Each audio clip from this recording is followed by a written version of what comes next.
Good afternoon. My name is George Russell. I'm the District 3 City Councilor, and I'm the Chairman of the Public Works Subcommittee of the Worcester City Council, which is this committee meeting. My colleagues on the committee are Councilor Jenny Pasillo to my right, Councilor Candy Merrill Carlson to my left. We're joined at the table by Jason Mello from Department of Public Works, by John Odell from, what's the Sustainability Department. Steve Raleigh, the traffic guru from the Department of Transportation and Mobility, and our Commissioner of Public Works, John Westerling. Our clerk is Claire Robbins, who's behind me. Claire, thank you for coming and filling in. Usually we have AJ at our meeting, so we'll try and take it easy on Claire. But Claire, could you please read item 1A? Through the chair, certainly.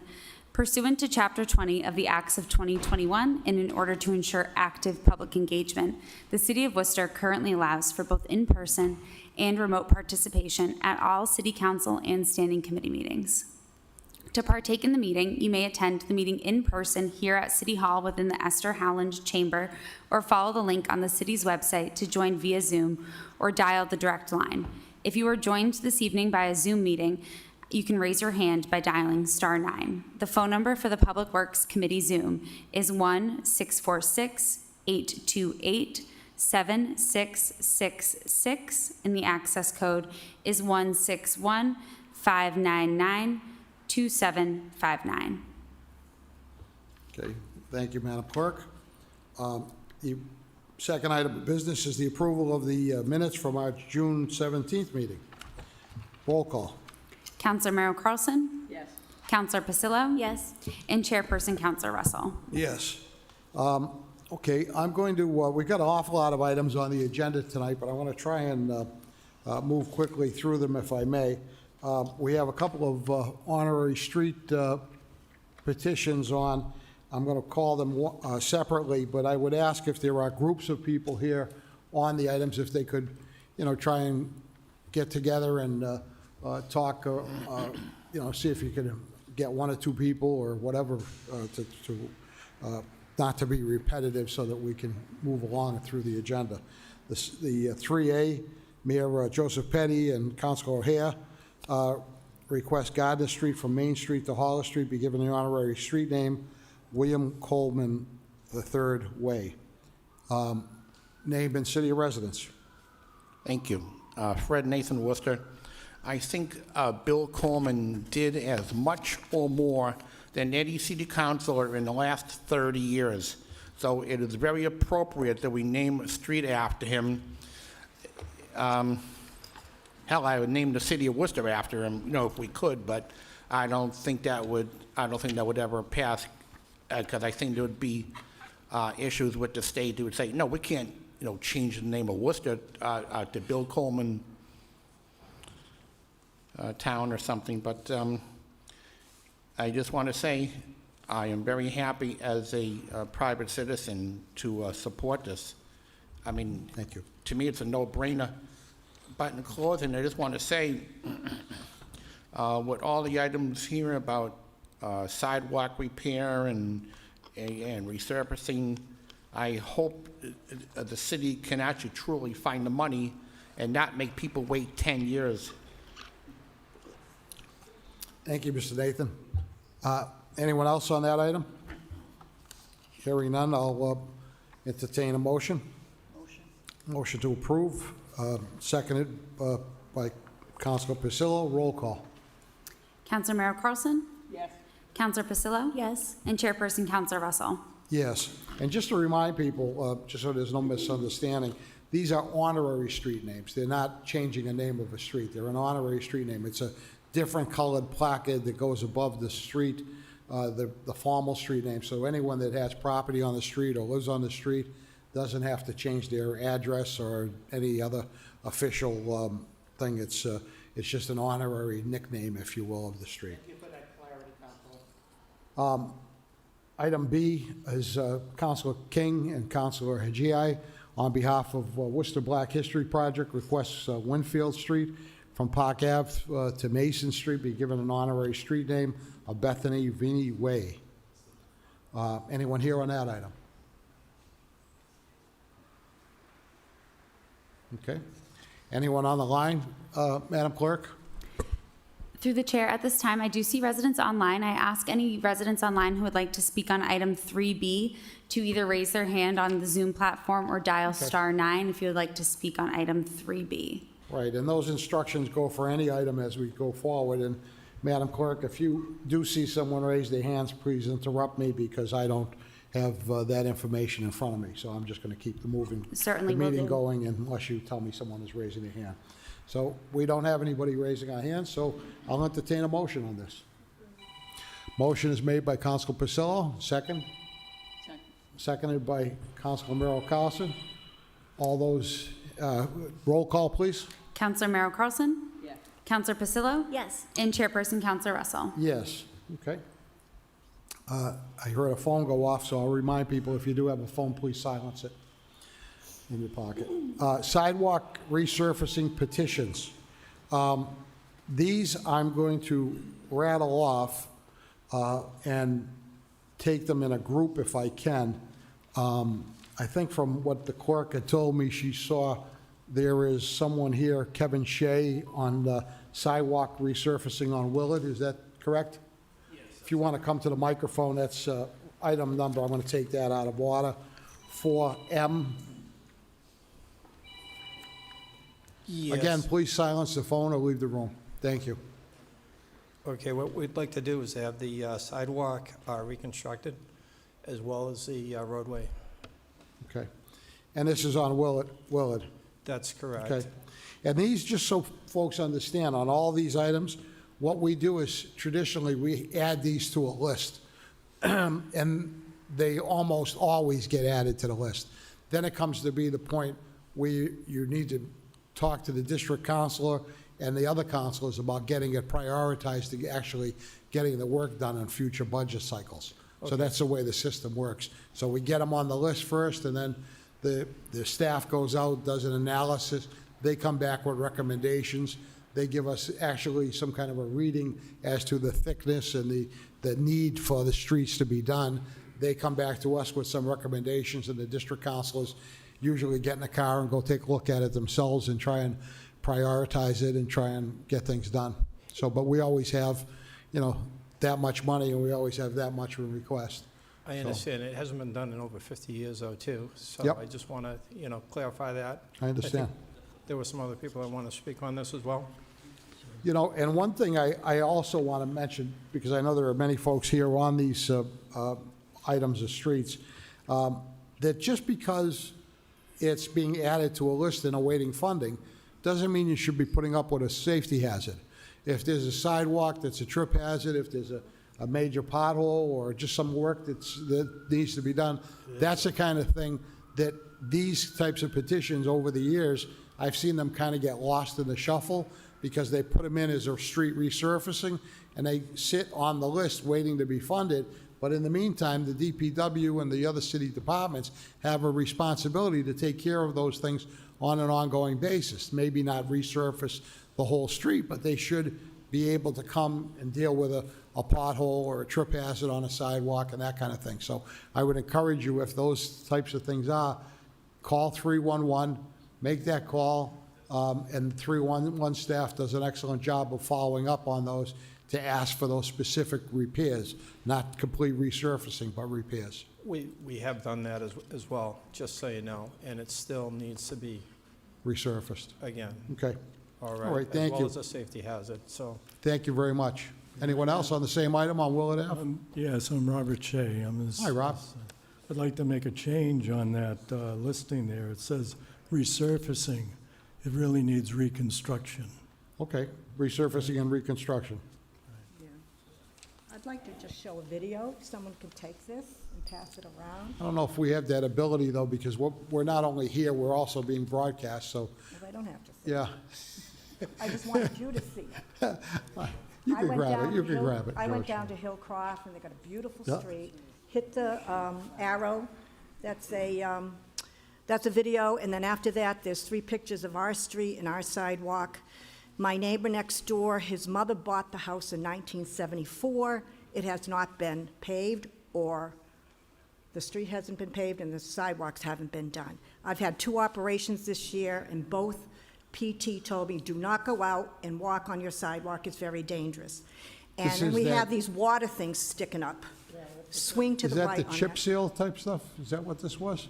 Excuse me? Was this on this street, this video that you're showing us? That's Hillcroft. I Oh, was okay. just wanted to show you the beautiful sidewalks they got and the Okay. beautiful street. If you All go swing to the right, you'll see our street. Okay. And then this item, Counselor Merrill Carlson pointed out to me too, that this is on for sidewalk resurfacing. Is it also, Madam Clerk, is it also on for streets? Through the chair, I can certainly check. Let me look one moment, Because if it please. isn't, we should maybe get it on, or if we can amend this to add Because it. we have older people, like myself, and Maybe it's younger already on the people list. with bicycles, and it's really dangerous, especially the sidewalks. Through the chair, it looks like item 5G, Kevin Shea requests the entire length of Willard Ave be resurfaced. All right, so we'll entertain both of those together. Thank you. And the sidewalk. Sure. Yes, Gary Gokia, I live on 20 Willard Ave, and I just want to address the safety issues. You have the water shutoffs in the sidewalk, all up and down the street, up at least 2 or 3 inches. Any elderly people walking is going to be a trip hazard. They fall, they get hurt, Okay. especially if the snow coming, the snow gets over the sidewalk, you can't tell where they're there. I just Thank want you. Thank you the for coming council in. aware of it. All right, what I'm going to do is I'm going to put a chairman's order in for the DPW to visit the site as soon as possible and to deal with the trip hazards on the street, on the sidewalk. So we'll put that in just as a chairman's order, asking the DPW to do that as soon as they can. And then we'll entertain a motion on 4. Through the chair, Oh, excuse me. if I- He had already spoken, haven't you, This- sir? I did, but I was speaking on the sidewalk issue before. Okay, you want to come On- back? On the roadway issue, I also want to change the wording on that to reconstruction of that roadway. Okay. And that primarily is from Annisquam north to Pleasant Street. Okay. The other section of Willard Ave is fairly new. All right. Well, the petition reads the entire length, and it would be taken into consideration as it's written. Okay. And when they consider resurfacing the streets, trust me on this, because we just had a meeting on this, they do look at the whole street and look at possibly Okay. redoing this street as is needed for safety. And may I add, I've been on the street 53 years this week. And the last time I believe it was reconstructed was 1974. Yeah. The street was completely reconstructed with the sidewalks at the time. I was a junior at St. John's High School, and the brothers were tough. All right. So anyway, it's been quite a while. I know it's been resurfaced since, but what it really needs now is reconstruction. Thank you very They much. came through with the gas company work. We expected that they were coming right behind with a new street, but Thank you very much, sir. Thank you for coming in. Through the So chair, I do note that there are 2 residents with their hand raised online at this All time. right, let's ask them to call on them by their telephone number or Sure, name, what do sure you thing. have? I see a phone number ending in 3193. If that is you, I'm going to unmute you now. Could you give us your name and your city of residence, please, and tell us what you'd like to tell us about Willard? And again, that's the person ending in 3193. You are unmuted now. Okay. It doesn't sound like we're hearing from that person. I'm going to move on to a resident. It looks like the name on the screen says Jimca, Jimca. If that's you, I'm going to unmute you now.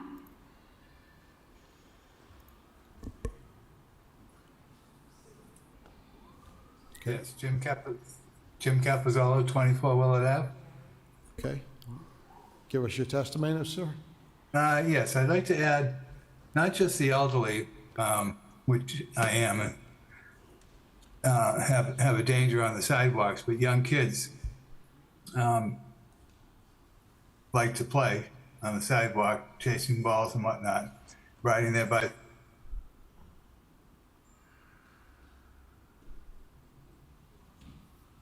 Did we lose him? Jim, I think we lost you there. If you could continue now, it looks like you're unmuted again. Okay, I want to add children to the list of people that have a problem with the sidewalks. Running and riding their bicycles. You can see them in carriages. They're almost getting knocked over by catching on the water. Shut-offs and cracks and dips. So it's all ages that have safety issues. Okay, thank you very much. Thank you. It looks like a resident by the name of Kat has their hand raised as well. So Kat, I will unmute you now.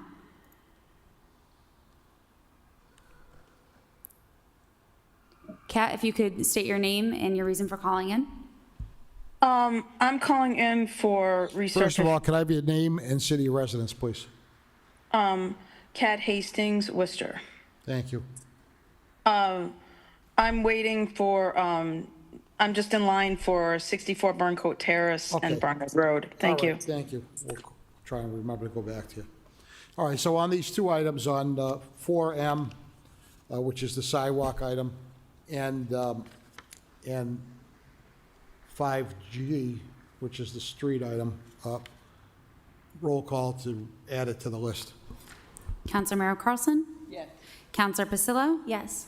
And Chairperson Counselor Russell? Yes, okay, so those are, let me just a moment here, please.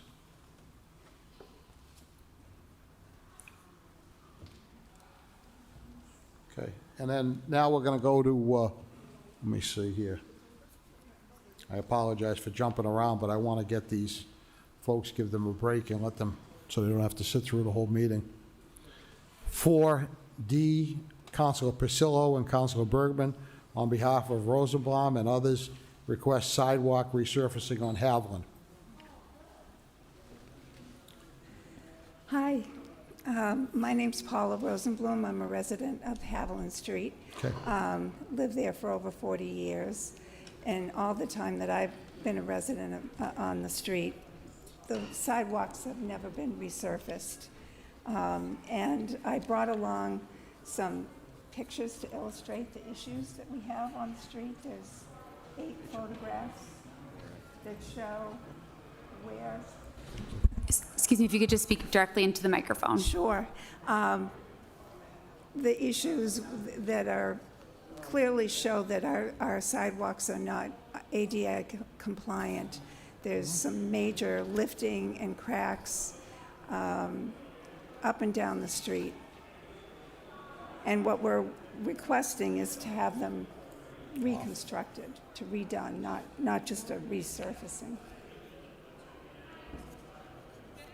So, Councilor Pasillo has told me she's walked that street many times, yeah. so.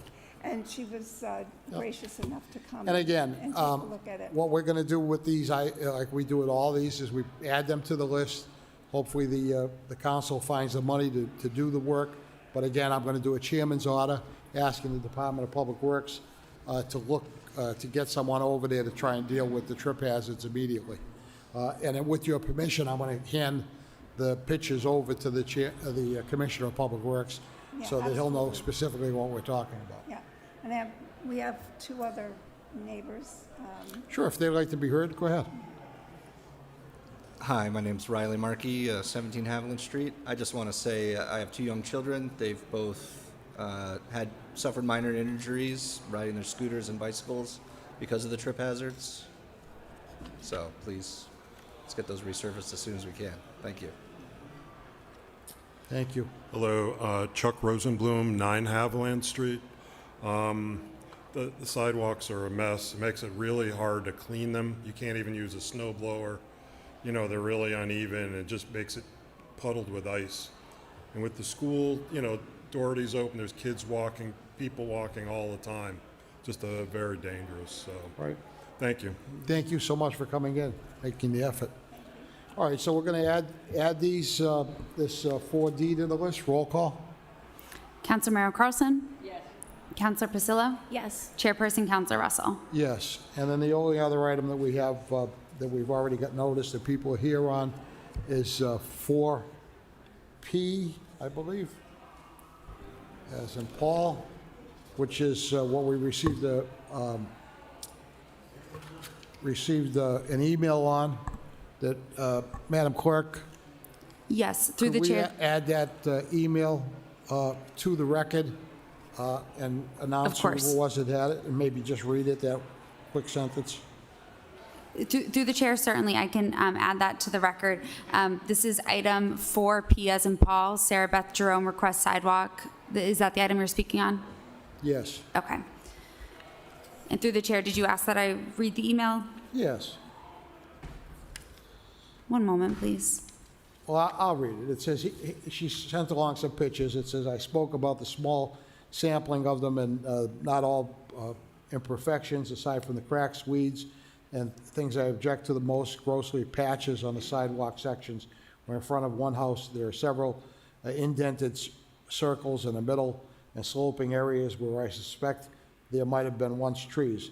I've lived on Arley Street for 10 years, and it's been like this since I moved in.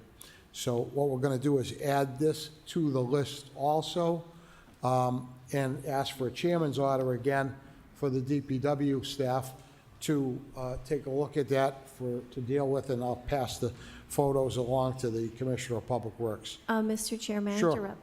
Arli, the sidewalks are getting redone this construction season. Again, please? The sidewalks are being redone. Through the chair to Commissioner Raleigh. Through the chair. So Arley Street is already on the sidewalk list. And I believe it's the councilor's intention to, 4P. Airlie, Yeah. right. Arley, So that is on the sidewalk list, and I believe it's the councilor's intention at the next Okay. meeting to include that in great. her district picks, is well, my understanding. Counselor's already put it on the list and getting it done soon. So that's good news. The recommendation of DPW on our notes here says to add it to the, adding to the sidewalk list, so. Through the chair, if you'd like to maybe just hold the item for a minute, I'll go online just to double check that before we, All right. Why don't we do Just this? to- We'll just have a motion to file at this point, and if there's a mistake before the end of the meeting, we can reconsider it. So motion is to file. All those in favor, opposed, so voted. 5B, as in boy, was the petition that we were giving earlier in the meeting. Is there anyone here on 5B, or did they just? 5B, Hatchie request Morgan Street be resurfaced. Hello, Jim Hatchie, a resident at 26 Morgan Street, Worcester. Hopefully, Madam Secretary already handed out copies of the petition that was signed by almost every resident on our street. I've been a resident in Worcester for 34 years, and to date, all they've done is just repair potholes. They've done a good job at that, but we have the same issues like they were saying, as well as raised water valves. We have raised manhole covers, and it's just getting worse. They came and did a few at the base of our street just a short while ago, but there's some up where it intersects one other street at the top end of our street, and they're all sunken potholes, so it's really bad. Okay. Just petition to try to get it done, please. All right, sir. Thank you. Identify yourself. David Figueroa, 41 Morgan Street resident. So I have three little kids. They go to school. They walk home. It's unsafe. We have no sidewalks on that street at all. No sidewalks at all.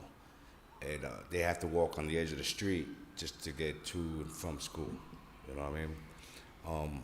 It's kind of a dangerous situation for the kids, for my children, and including the other children that go to school in the area as well. I mean, the street, I've been there 5 years. I went through 3 axles, a little Honda that I had. I upgraded to a pickup truck, 1500, and that still is kind of shaky going up that hill. Yeah. But, yeah. All right. So, yeah, Well, ball thank you. joints on my car because of the street going up. I mean, you got Medfield Street that's an adjacent street next to it, but that street it's a good hill to go down, but it's the one Morgan Street coming down from Brook Street. Thank you very much for coming in. We're going to add it to the list to resurface the street. Through the chair, I do see a Jason Campbell who would like to speak on this item online, so I'm going to Okay, sure. unmute Jason now. Jason, if you could state your name, city of residence, and the item you're speaking on.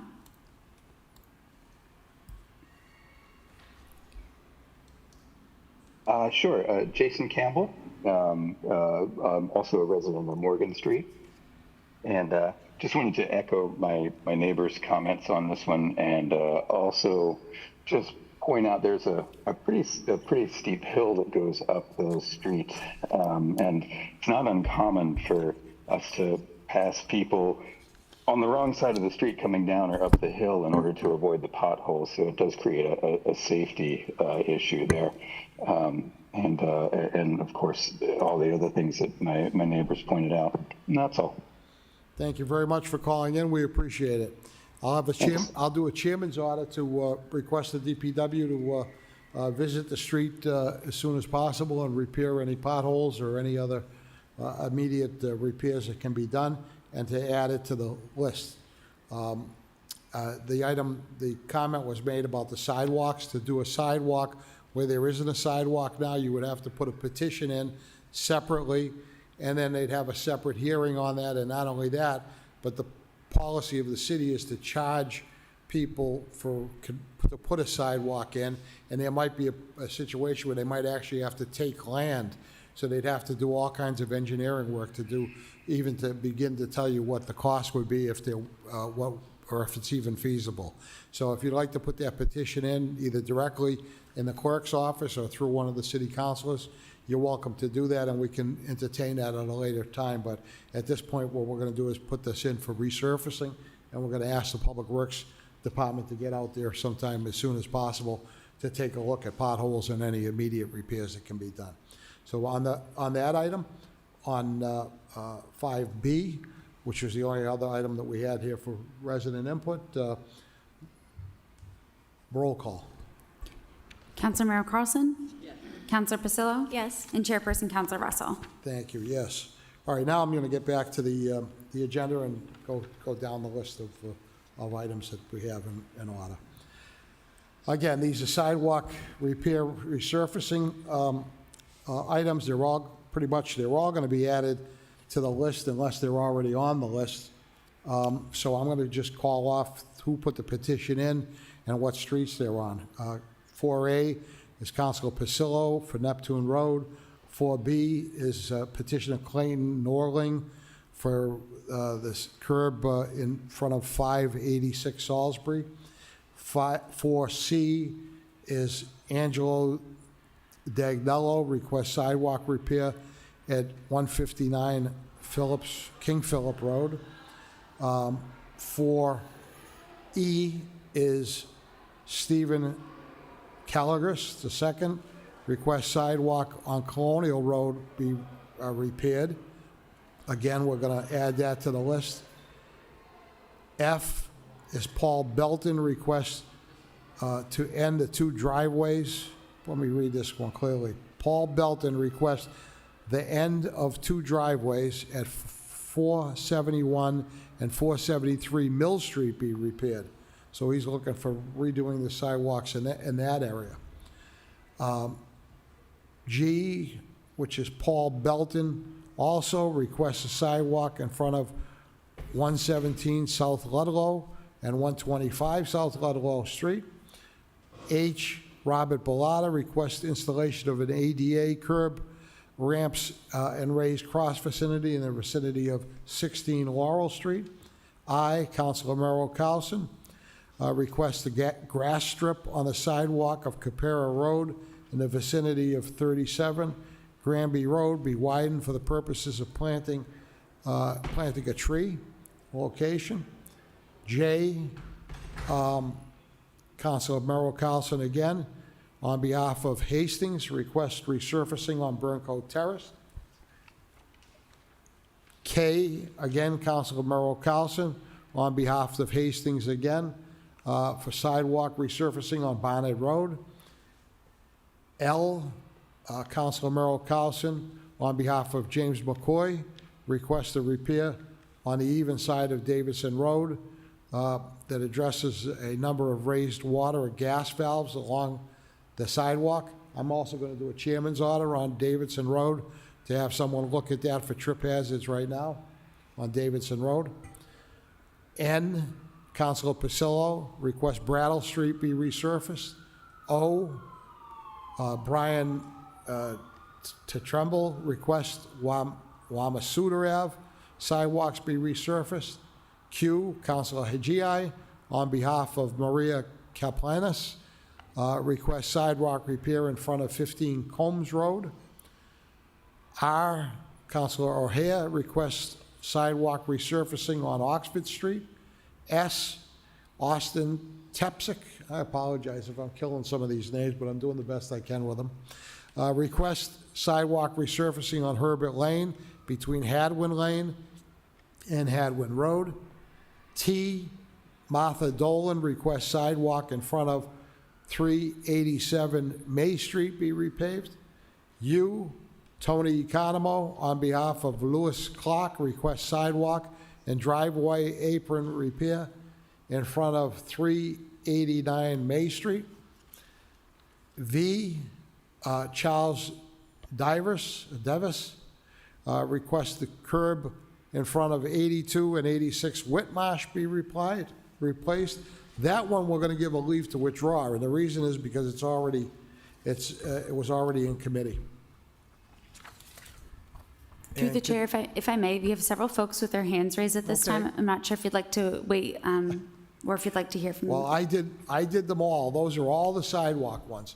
So now, if there are anyone here in the audience or anyone online that would like to talk specifically about one of those sidewalk items, they're more than welcome to be heard. Commissioner, before. Thank you, Mr. Chairman. Through the chair, I just want to thank Assistant Commissioner Mello for his work and his team efforts to evaluate all these and the recommendations.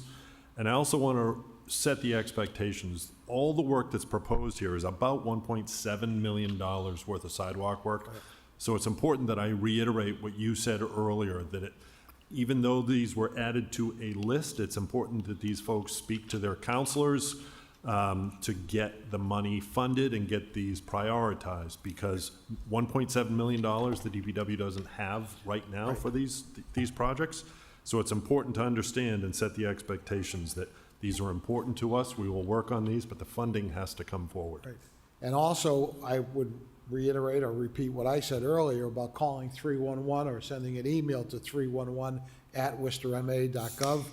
Laura, the director of that department, is here in the back today, and I'm sure she'll be getting a lot of calls from this meeting now, but that's what they do, and they do a great job at it. So if it's something that can be done with a quick repair, something that's a trip hazard, call it in. Don't just rely on putting it on the list, because it might take a real long time for it to get repaired. Anyone, sir, would you like to be heard? Did you want to stand up on these sidewalk petitions? Your name and city of residence, please. Hello, Paul Belton, Worcester, Mass. Hi, Paul. Hi, I'm talking on South Ludlow Street. Okay, what number is that? 117. No, but what and number on the agenda? 125. 4G. 4G? Okay, go ahead, sir. I'd like you to look at this if you could, please. Okay. They another video? redone the street 10 years Everybody ago. get the video. We should have a thing where they can link into the. I'm sorry. and project on the screen. Yeah, yeah, the hydrant is up about 8 inches or so. Yeah, I don't know why they stopped paving it, and Yep. it was asphalt. It wasn't asphalt, Okay. it was cement. All right, so Paul, we're going to add that to the list, and we're Okay. also going to do a chairman's order to request the DPW to go out there in the next few days and take a look at it and see what can be done on a temporary I basis. appreciate it, I just don't know why they stopped. Okay. Okay, thank you Could be very just much. an error. Okay. Anyone else that's on the line on the sidewalk petitions? Madam Clerk.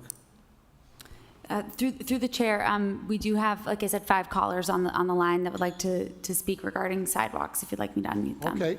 If they're on sidewalks, you can call on them by phone number or by name. Sure thing. Kat, see your hand raised here. I will unmute you now, Kat. Hi, I'm Sarah Beth Jerome. I'm on 4P. All right, Hello? go ahead, ma'am. She's, Oh, sorry. go ahead, Claire.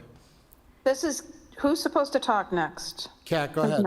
Oh, okay. Hi, I'm Kat. I live on Burncoat Terrace in Worcester. Your full name, please, Kat.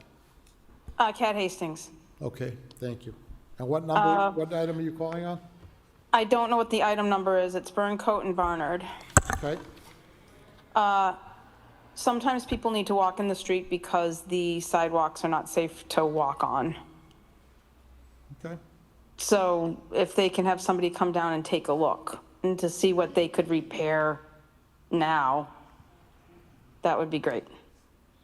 Okay, so we'll do a chairman's order on 4K, also to ask the DPW to go down and take a look at it for trip hazards immediately, and to also to add it to the list for complete reconstruction. All right, I appreciate it. Thank you. Thank you so much. Ma'am, at the microphone in the, here in Sorry about person. that. In person, thank you, go ahead. Go ahead. Thank you. I'm Sarah Beth Jerome for item 4P. The sidewalks between 18 and 48 Airlie Street need to be resurfaced badly. They are unsafe to walk on. There are little, like, pits in the sidewalks. There are cracks. It's very uneven. There are weeds everywhere. I've been there for 10 years, and it's been in bad shape since I moved there. So I have pictures. I'm not sure if they were attached to... Thank you. You sent the email. Pardon me? You sent us an email? Yes. Okay, we already put that into the record. I read the email. Okay, great. And we already voted on it. Okay, Thank you. great. And I think my neighbor wants to say something as well, if that's okay. We've already voted on it. We've already put it on the list, and it's already put there. Okay. Thank you so much. Thank you. That was already, and it was actually already chosen. Commissioner, want to elaborate on that for the neighbors? Through the chair, sure. I believe that this committee hasn't actually formally recommended the upcoming program yet. I think that's going to be on your next agenda. But Arley Street is on the list, and Councilor Pacillo could confirm, but I believe that the intent is that would be one of the selected projects. So it's already been prioritized for funding, which is good news for folks, okay? Who else is on the line, Madam Clerk? Stephen, I see that you are on the line now. Stephen, I'm going to unmute you. On a sidewalk petition, name and city of residence. Hi, Stephen Caligaris from Worcester, also a St. John's alum. Can you hear me okay? Yep. So this one is regarding the Colonial Road sidewalk. I just had a couple quick questions. If you could help me clarify a few things. So can you talk to, really quickly, because I know time is limited, what are some of the metrics that they look at when considering the prioritization of some of these sidewalk repairs? And how can we follow up on the prioritization of these? What item was this, Madam Clerk? Through the chair, this is item 4E, Colonial Road. 4E. Okay, just in general, not specifically about the Colonial Road, but I'll respond to you, Stephen. When a petition is put in for sidewalk repair or for street repair, for reconstruction of the whole street or reconstruction of the whole sidewalk, what happens is that it goes on a list automatically to be reviewed. DPW and the Transportation and Mobility Department take a look at it, and they rate it.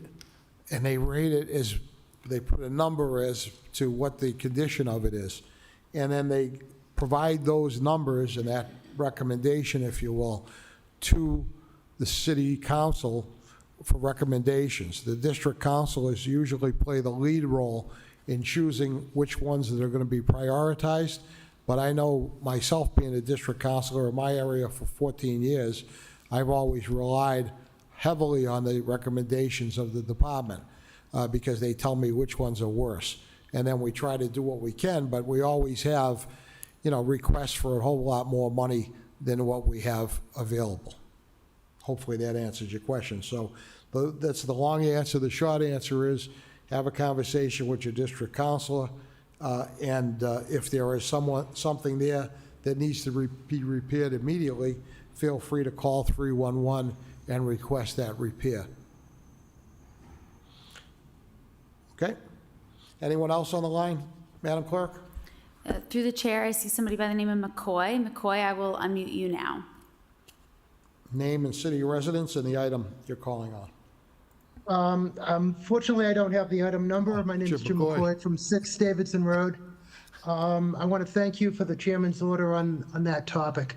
I do have a question, though. One of the trip hazards is a gas shutoff. And I don't know if the city can do anything about that or the utility issue. But if it's a utility issue, does the city have any leverage with the utility to get them to address that? So what you're saying, Jim, is the gas shutoff is in the sidewalk and is a trip hazard? Along with the water mains, which I know the city can address, but yes, there's a gas shutoff in the middle of the sidewalk that's raised above the surface of the sidewalk. All right, so, Mr. Mello, would you like to address that? Yes, Chairman. So we can work with the gas company to address that. Say it again? We can work with the gas company to address that. All right, so let's do a chairman's order to ask the DPW to work with the gas company to get that corrected and to get it corrected as soon as possible, not necessarily wait for the whole sidewalk to be resurfaced, but just to eliminate the trip hazard. Okay? Thank you for calling in, Jim. Thank you all very I much. appreciate it. In the eyes of full disclosure, I want to disclose that Jim McCoy was my best man at my wedding. So I want to disclose that to everyone. So that's why I'm familiar with Davidson Road. I hear about it on a regular basis. So, anything else on sidewalks? Through the chair, I see somebody with the, it's 9415 is the last of their phone number, 9415. I am unmuting you now if you'd like to speak on sidewalks.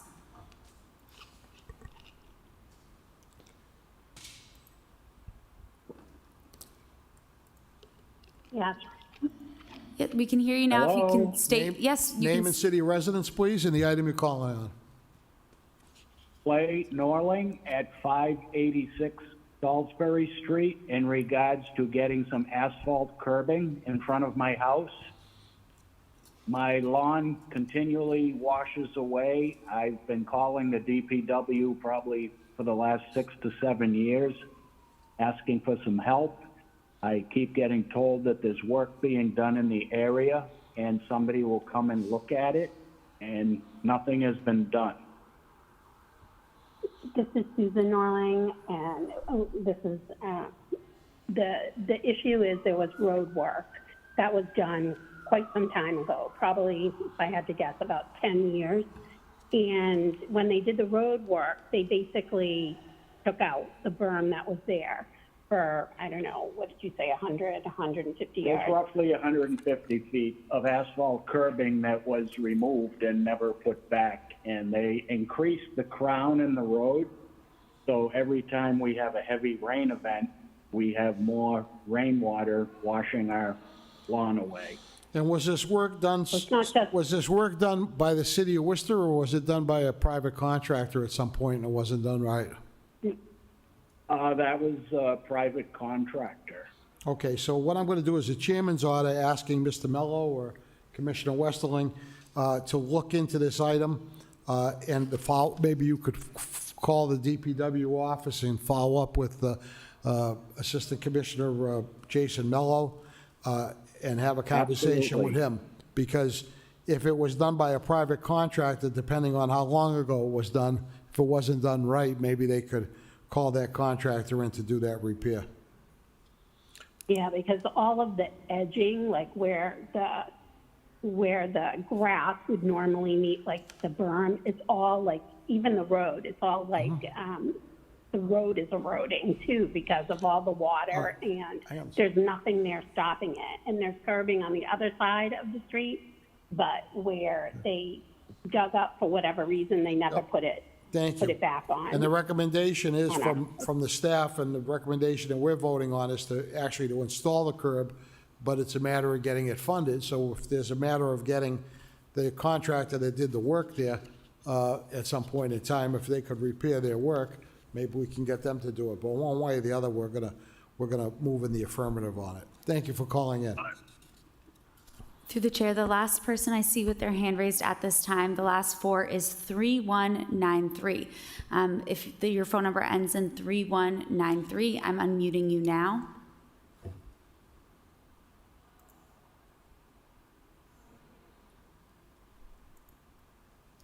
3193, you are unmuted. If you'd like to speak.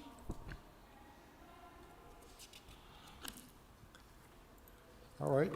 We don't hear from 3193, so we're going to move the item. So we're going to, Yes, you did. I tried to call. could you identify yourself, name and city of residence? Yes, I'm sorry I've tried to get through. My name is William Hamilton, and I hope I'm not being too repetitious. I what item, sir? I spoke many times to my previous city councilor, who was Matt Wally. Now it's Attell, and I live at 11 Willard Ave. And I want to mention two things. One, Mr. Shea, who spoke, is a retired state DPW civil engineer working on roads. And he knows what he's talking about fixing Willard Ave and the sidewalks. There is one issue that was not brought up, and that is when you turn in to Willard Ave, there's been, at the intersection of Willard Ave and Pleasant Street, it has been a mess ever since I have lived here. My parents, back in 1974, it wasn't paved then. The potholes are such that you have to come to a stop to get around them. And it's fixed every year, and every year it washes out. As a result of which, I've twice almost got rear-ended because you have to come to a stop when you turn in. The sidewalks where my mother walked until she was 104 years old are a disgrace. Now, I would like to recommend what Mr. Wally said he had talked to the DPW about, and that is simply this: going forward, we're having the streets repaved. I know of one off of Chamberlain, two off of Chamberlain Parkway that were repaved twice within 4 years. There seems to be no rhyme or reason as to how this is done, except have to come before you folks. There has to be a plan such that the DPW checks these out and just doesn't take jurisdiction over the major roads, because anyone can drive by, an inspector can drive by and see the condition of these roads. I would like to pose the idea that this committee would talk to the city council about having a plan designed by DPW to regularly inspect the roads such that it doesn't become a political football. Now, I'm not criticizing you folks. I know you're trying hard to do your job, but it's got to be a plan. And Matt Wally said that he had proposed this to the DPW and got no response. My current counselor, I have called at least 5 times and only once got an answer and said she was going to come in and ask to have it put on, put on the list. She clearly has not done that, because I listened to everything tonight. Anyway, I wish you people would push the DPW and the city council to change the method of dealing with things so we're not having just random political football stuff. That's it for me. Thank you very much. I hope that Thank you very much. I can't say any more except that I'm 84 years old and I run my own business internationally, and I love Worcester, but Worcester has got to be more organized. Thank you very much. Thank you for calling in. Madam Clerk, is that our last caller on the street? Through the chair, that's correct at On the this time. sidewalk repairs? Okay. Correct. So we're going to move all the DPW recommendations as noted. Roll call. Councilmember Carlson? Yes. Councilor Pasillo? Yes. And Chairperson Councilor Russell? Yes, so 5A, we're going to do the same thing now with the street repairs, resurfacing petitions, the ones we haven't talked about. If there's anyone here that's on any of these items or online, please stand up and get our attention or buzz in on the, what is it they do, Madam Clerk? You can raise your hand on the Zoom platform or dial *9. Okay. So 5A is Councilor GI on behalf of Savage, request Manor Street be resurfaced. 5C, Alyssa Jollymore requests resurfacing on Ludlow between Stafford and Maine.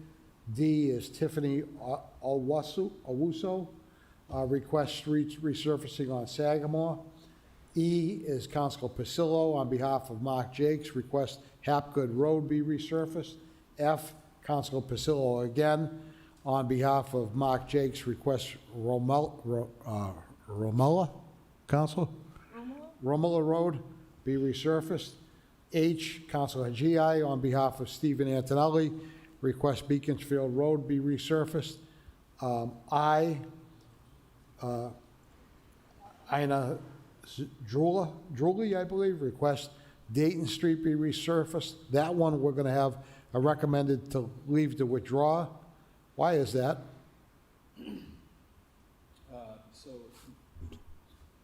Sorry, Mr. Chairman. So that particular reason is because that area doesn't need resurfacing, it actually needs a drainage repair. So we're not recommending resurfacing of the road, we're recommending this area be addressed in a different fashion and focus on the drainage. Okay, so it's a drainage issue. So J, Rios requests for street resurfacing near 45 Siegel Street. That's also a leave to withdraw, Assistant Commissioner Bell. Correct. Again, because of a drainage issue. Correct. So leave to withdraw from the resurfacing list, but we recommend following up with the drainage repair. Okay, thank you. Anyone that wants to be heard on any of these items? Madam Clerk, anyone online? Through the chair, no one on the line has their hand Commissioner raised at this time. Westerling?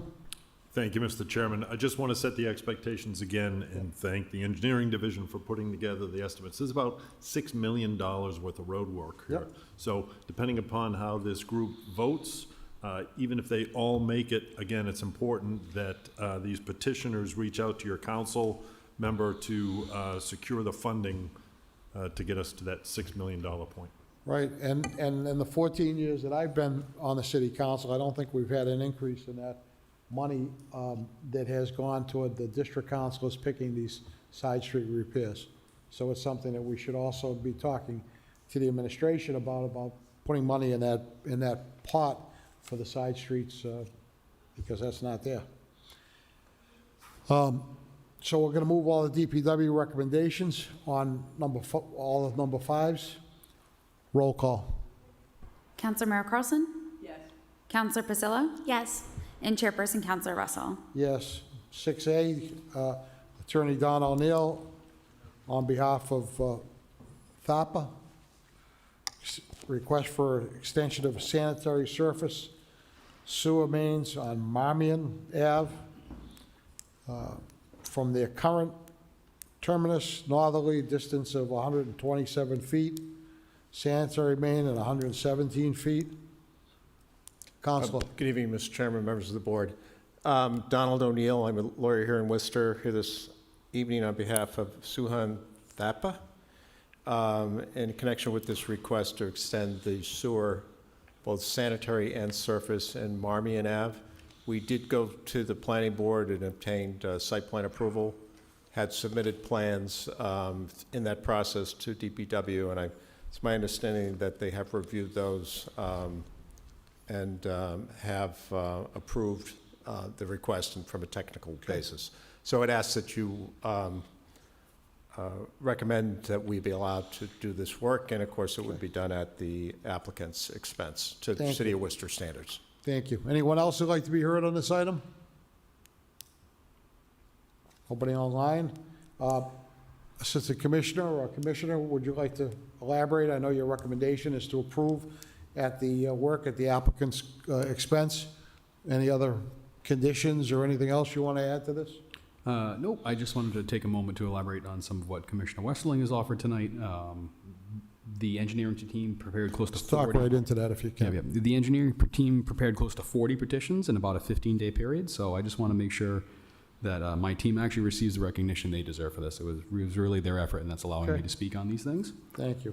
So the only thing I would offer is that, we'll approve the work at the applicant's expense in accordance with the plans dated August 1st, 2025. Okay, so noted. Motion to approve at the applicant's cost with the, according to the plan that Assistant Commissioner Mello pointed out. Roll call. Councilmember Carlson? Yes. Councilor Pasillo? Yes. And Chairperson Councilor Russell. Yes. Letter B, Charles Black, President of Kendall you. Homes. Thank you, Don. Charles Black, President of Kendall Homes, Inc., requests sewer system extension on Myrick Ave, approximately 253 feet from the last extending manhole cover. Is Mr. Black present or Kendall Homes represented? No? Okay. What's your recommendation on this, Commissioner or Assistant Commissioner? Recommend approval at the applicant's cost in accordance with the plans dated October 23rd, 2024. Boy, 253 feet, that's a long span, huh? Yes, sir. So it looks like this particular work has involved 3 single-family homes, so. Is it going to be gravity? Yes, sir. Wow, okay. So motion would be made to approve at the applicant's cost per the plan dated, October 23rd, 2024. thank you. Roll call. Councilmember Carlson? Yes. Councilor Pasillo? Yes. And Chairperson Councilor Russell. Yes. Guardrail petitions, Nago requests installation of guardrail Bittersweet Boulevard, adjacent to 58 Sophia Drive. Anyone here on that item? Mr. Chairman, if I may? Sure. So our team took a look at this particular item. While this does warrant some sort of control at the end of the road, a guardrail is not the appropriate treatment here, as this is dealing with a perpendicular hazard. So what we recommend instead is installing 6-inch bollards within the grass strip. Okay. So you want to amend that, or how are we going to do it? It So this says would- add it to the list. I don't think that's accurate, because So- there is no list for guardrails, is there? There is a guardrail list of items that you folks approve. While this isn't a guardrail for all intents and purposes, it functions as in the same fashion, and it would be completed by the contractor that installs guardrails. So while not the same, it's close enough. All right. That's fine with me. If that's what the DPW thinks is better there, that's fine. So as amended at the recommendation of DPW, all those in favor, opposed, so voted. B, Tanya Gaston requests the wall at the dead end of Ingalls Street be torn down and replaced with a guardrail. This is a recommendation from the DPW with a leave to withdraw and recommend adding to a streetlight list. Now, is the petitioner present by any chance on that item online? Through the chair, the petitioner is present online. All right, if the petitioner would like to be heard, and identify yourself, name and where you live, your city of residence. Yes, this is Tanya Gaston in the city of Worcester. Okay. Yes, I was requesting that wall be torn down because we're having a high activity of people coming down in there selling drugs. We also have an issue with people coming down there posting up doing drugs, as well as using the bathroom out there. They bring their dogs out there. The homeless people, not only we having an issue with human waste out there, we having issues with dog waste, drug paraphernalia, and what they do, and they're coming and they're sitting up on the wall, posting up, spreading out their drugs and using it, and they're taking over that side path that we have out there where people cannot walk because they're there sleeping, and they sleep in the street, they sleep on their blankets, and you can't park when you come home. So I'm also working with Vice about the drug dealing, but for right now, it's just getting worse because they go take people's lawn furniture, they bring it out there and they sit it up like it's their house. And we have little kids out there. We have elderly people that need to walk through that path because they can't take the long route. But now they can't do it because the homeless is taking over and the drug dealers are taking over. Tanya, I appreciate you calling and sharing this information with us, but how would taking a wall down, first of all, before I even get into that. Hello? Commissioner, does anyone know if the city of Worcester owns that wall? Thank you, Mr. Chairman. So that wall was erected by Mass DOT to act as a barrier between the end of the road and... All right, so, but who owns it? That appears to be a wall within the city's right-of-way, however, it was installed by Mass DOT. So do we have the authority to knock it down, or is there some kind of an agreement that was in place to put the wall up? So we most likely do not have the authority to take the wall down. Hello? In addition to that, that wall needs to be in place to protect against vehicles leaving Ingalls Road Against and what? entering.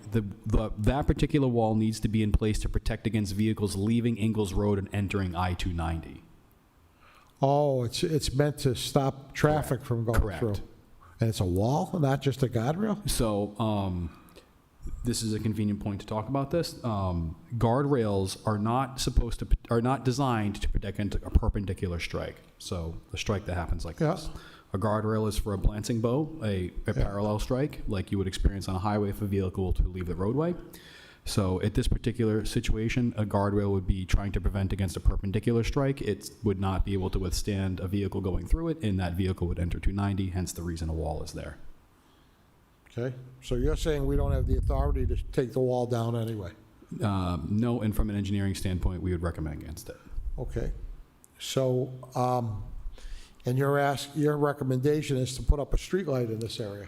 Correct. So recognizing that there seems to be a fair amount of misbehavior, for lack of a better term, in this area, we feel that increasing the lighting and in other areas in the city where we have individuals that are unhoused, sleeping outside, sometimes changing the lights in the fixture will also discourage that. So we propose that to be at least part of the solution. But are here. we able to, and again, I don't know, we don't have a representative from the law department here today, but can we just turn this into a request for a streetlight? Madam Clerk, any ideas? Through the chair, I wouldn't be able to advise on that, unfortunately, but... Because it's already a petition to take down a wall and a petition for a guardrail, but it's the recommendation from staff is to change it to a petition or a request for a streetlight. I don't know if this committee, the subcommittee has the authority to just switch it over. Any thoughts? Through the chair, I would think that if that was the case, the petitioner would need to file a new petition if Okay. they were in agreement. All right, well, what I'm going to do with this is I'm going to hold this on our pending list, and I'm going to ask the clerk's office to communicate with the law department to ask that question, if we can convert it to a petition for a streetlight or a request for a streetlight and just add it to the list of locations that we want a streetlight installed, because they do come to this committee.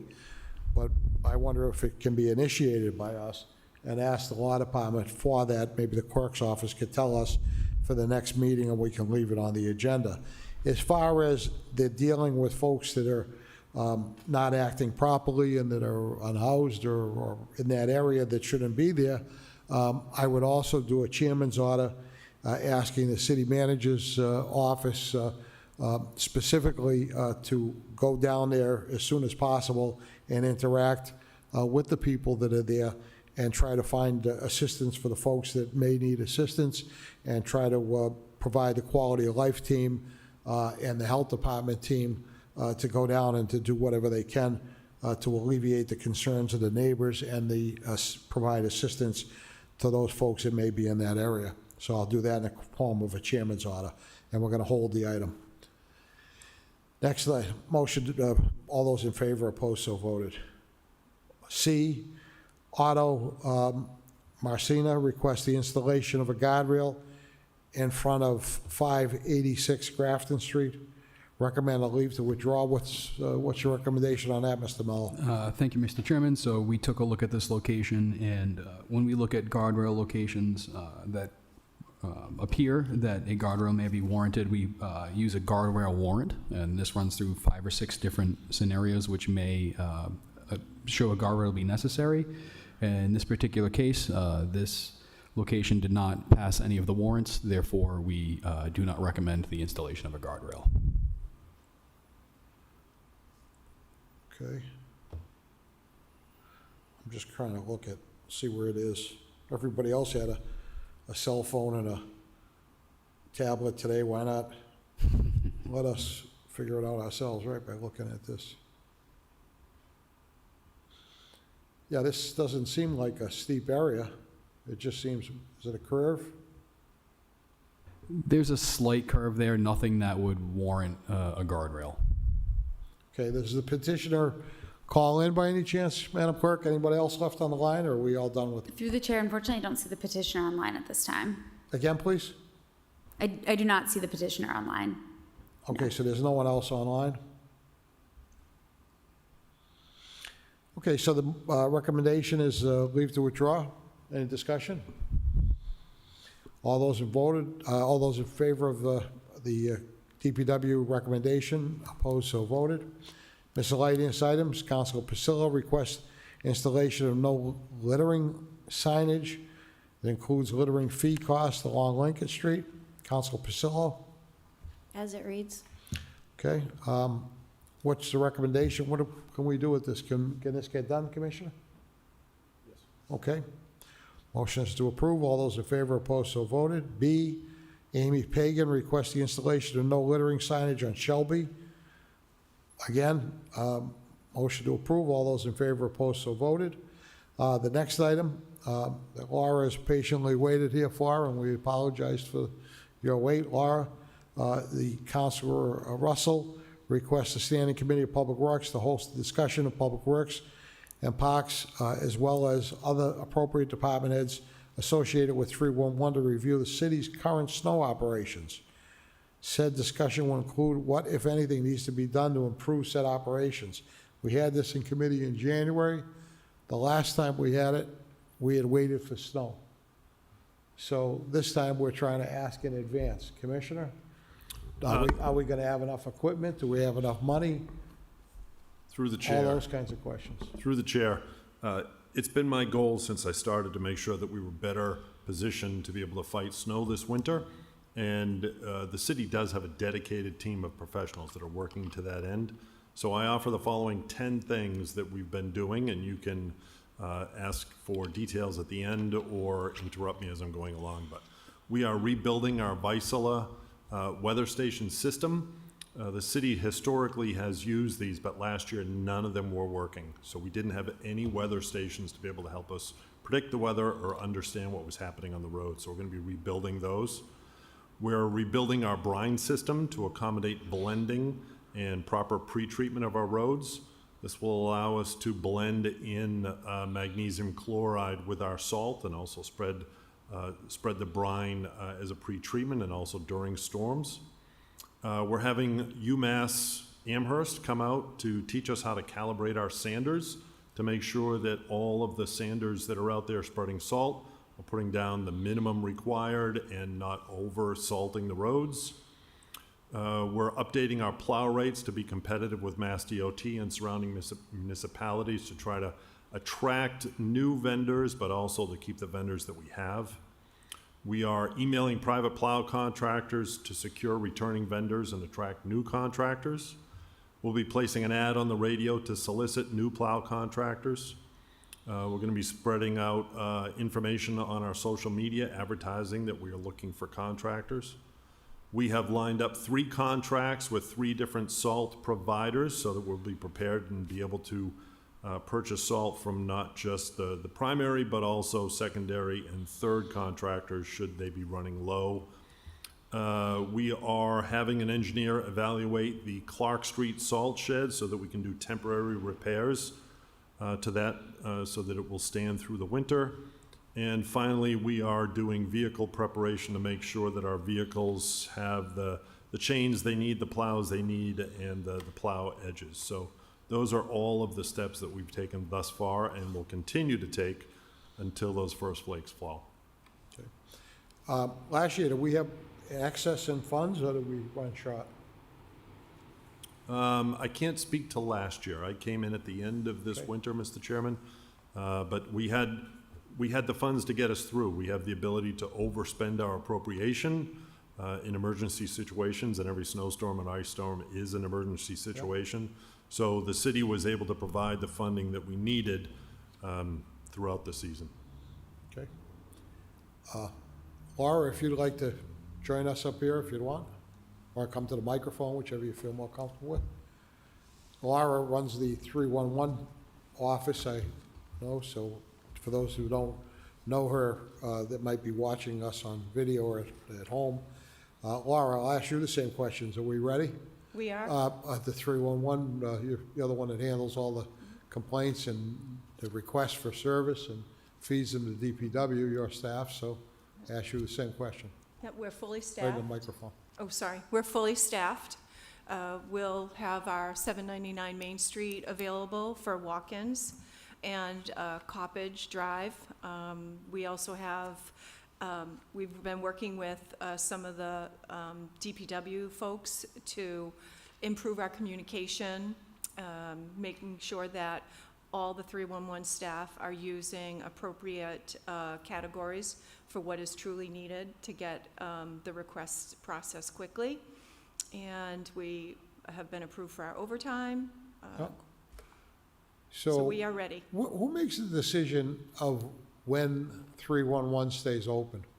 So usually that comes from the DPW commissioner and the city manager's office. We meet prior to a storm and we discuss what is needed, if we'll need, you know, depending on when the storm starts, will we need people late into the day or early in the morning? And those are like a storm prep meeting, and we always have those prior I know to. that ice storm we had last year was a real nightmare, and there seemed to be a drop in the ball somewhere in there on the communication of whether the staff was not available, because I know, you know, when no one answers the 311, they start calling the city councilors, so that's what I know from personal experience. But anything that different that needs to be done there? I mean, is there enough, you said you got enough staffing? Definitely You're saying enough you have staff. enough money in the budget, so as far as the communication goes, my suggestion would be, Commissioner, and again, you weren't here for the snow last year, but anything that can be done to have the 311 staff available, even if it doesn't seem like a major storm, in the evening hours or at night. And I know with the remote availability that they have with the two offices, and I know probably you could have someone, do you have the ability for people to answer something other than a landline? Is there- Yes. So we have, during the storms, we will have our chat open. Yeah. Of course, the 311 app. Yeah. They can call us, they can email us. Okay. Everything is available. Commissioner. Thank you, Mr. Chairman. It's important to note that although when snow is falling, you see the big trucks out there with the plows that are pushing the snow, but it's a collaborative effort. We work with DTM and their parking enforcement to make sure that cars aren't parked where they shouldn't be, work with the police department, we work with 311, with the emergency services. So it's a team effort. So we're grateful to all those colleagues that help us out during those storms. Any questions? Couple of questions, Mr. Chairman.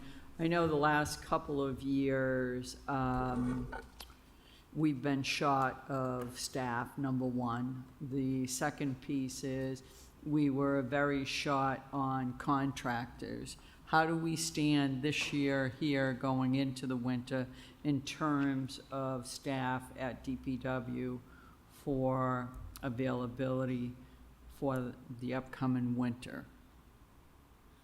Through the chairman, the most recent staffing report, which came out this past Monday, we still have, and we've been working very closely with the HR department, we still have some 40 plus 50 or so vacant positions. They're not all plow positions, but when you look at our our central garage, for example, we're working with HR. We still have 4 mechanic positions vacant. I will say that since last winter, we've doubled the number of mechanics that we have from 4 to 8, but we still have 4 mechanics positions that are vacant, so the city of Worcester is hiring. As far as labor positions, we have 6 labor positions within the streets division and a number of CDL positions. So again, we've been working with the Human Resources Department. It's that Human Resources Department that pulls those civil service lists. They have just pulled the list for MER or mechanic. They pulled the list for MEO or operator or CDL license. So we're still working with them. It's an ongoing process. So I just wanted to say thank you to the City Council for agreeing to take the necessary steps to eliminate the civil service process. Civil service protections are very important to our employees that have those, but the process, I appreciate the fact that the council voted to remove that. We're waiting for our state legislators to take the necessary steps so that the next time somebody comes in with a CDL license on a Monday, we can have them fill out an application, we can interview them on Tuesday and hire them on Wednesday. So that will greatly facilitate so that we don't have to pull a list and go through that process, which is exhaustive and time consuming.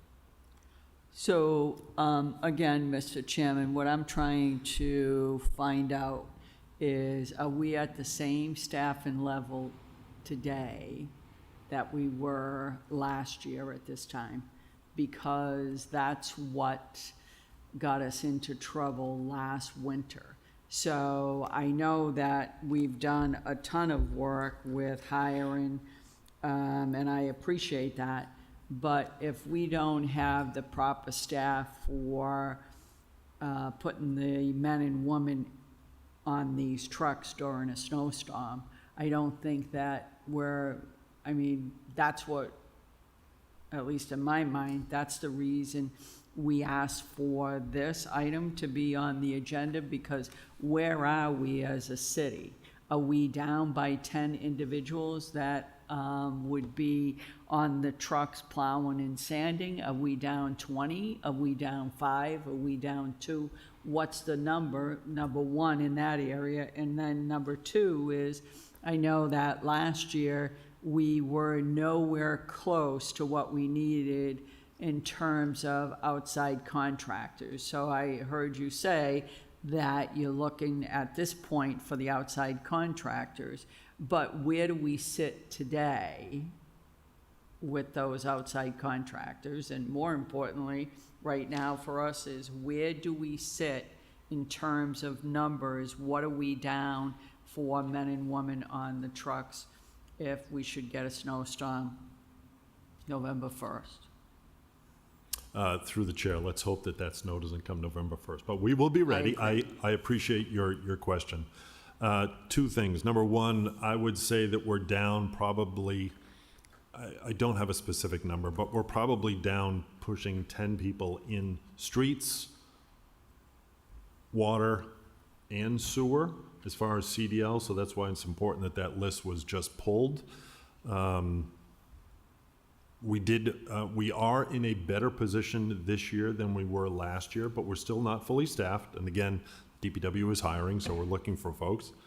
And as far as the privates, my understanding, and this is purely based on what I've heard, is that the city was late last year in reaching out to private contractors. When that first snowfall fell, the city didn't have the necessary insurance from all the private contractors. So that's why we've been working very hard to make sure that we're in a better position this year. We are about to reach out to all those contractors, so we're not even at the beginning of October, but reaching out to all those contractors, not only those that are returning from last year, or we hope to return, we're reaching out to those, and we've also put together a list of, I don't want to say thousands, but there are hundreds of contractors out there that we're going to send essentially a cold call through an email to them, asking them to consider working for the city We've got all of the benefits that were available to the plow contractors last year. For example, if you come to plow for the city and you plow for the majority of the storms, and I think you can miss one storm. If you plow for all the storms, then there is a bonus paid at the end of the year. And that was a very successful program last year. But as important, we have looked at our rates. We've compared them to the Mass DOT. A lot of the rates that Mass DOT pays are well above what we pay for our equipment, but we have increased our rates, and that'll be coming before the City Council at your next meeting, just for confirmation. But we've increased those rates to make sure that we're competitive with not only Mass DOT, but our surrounding communities. Thank you, Mr. Chairman. You're welcome. I remember when Commissioner Moylan filled in for a few months. I remember when he came in, he had told us, I believe the number was 80. He was down like 80 positions. So if you're telling us that you're down 40 or 50, that's obviously an improvement, but it's still not where it should be. Mm-hmm. You're absolutely So, right. but it's a big improvement over what it was a year ago, which is probably a 50% difference. Councilor Pacella. Thank you, Mr. Chair. I want to start by thanking DPW and 311. They're always really helpful in storms and very responsive. A couple questions. Oh, go ahead. Madam Clerk, is the camera working? Are we streaming? Because it seems to be locked. Through the chair, you are streaming. I can see it on my screen here. I'm just going to ask if maybe cable services could Okay. stream this. I just want to make sure we're still streaming. Go ahead, Councilor Pacella. Excuse me. Thank you so much. But yes, I want to thank 311. And, just a note on that ice storm. I feel like that storm was really goofy, and it started, and then it rained, and then it started again, and that was the issue. It was kind of a really weird, unexpected storm. Through the chair to Commissioner Westerling, can you tell me about the weather station system? So do you need this to know the weather? Through the chair, we have a lot of weather forecasting systems that we deal with.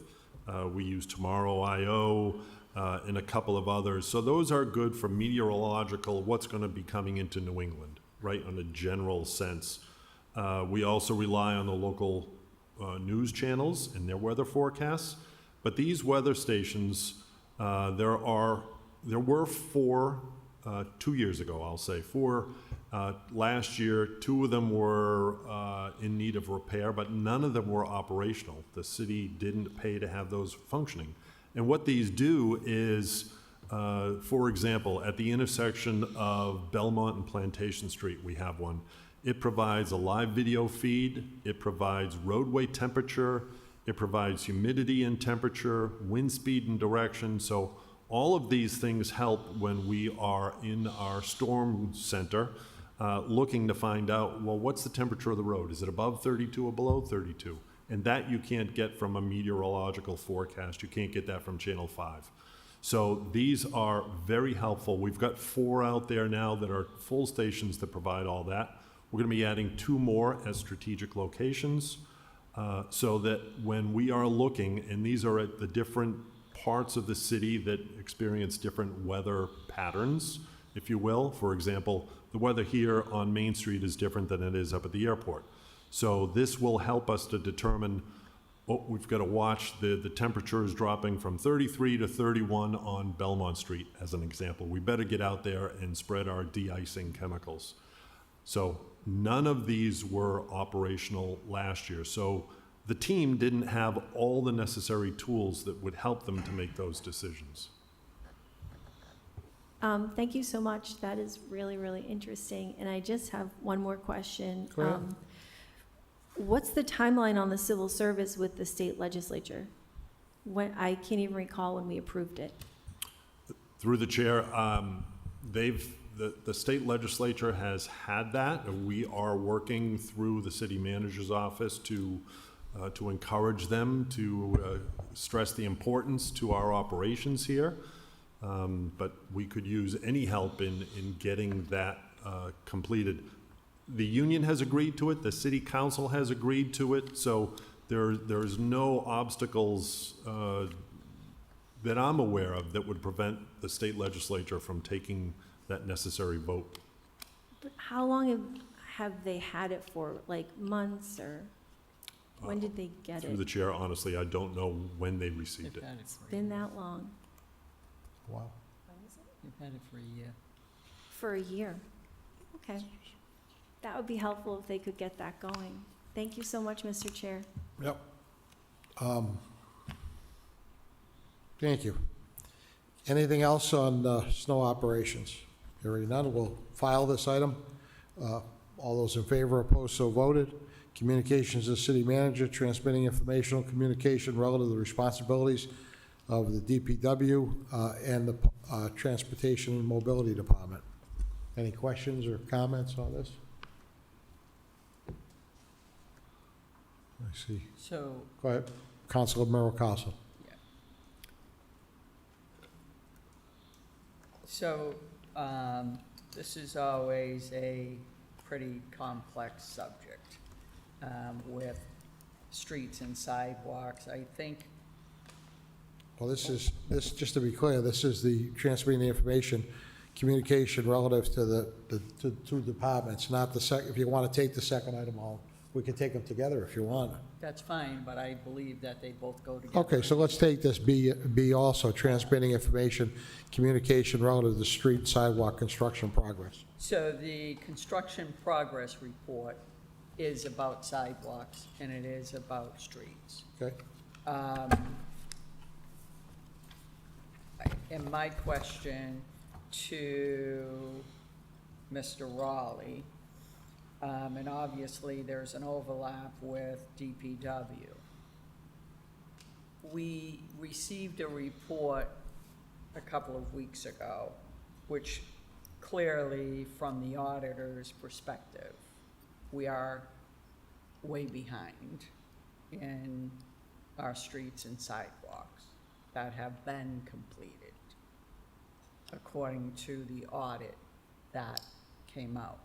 What I'm curious to hear is, how do we, because to my knowledge, let me just back up, to my knowledge, for the 10 years that I've been here, we have not been in the same position that we're in terms of when these streets are getting done.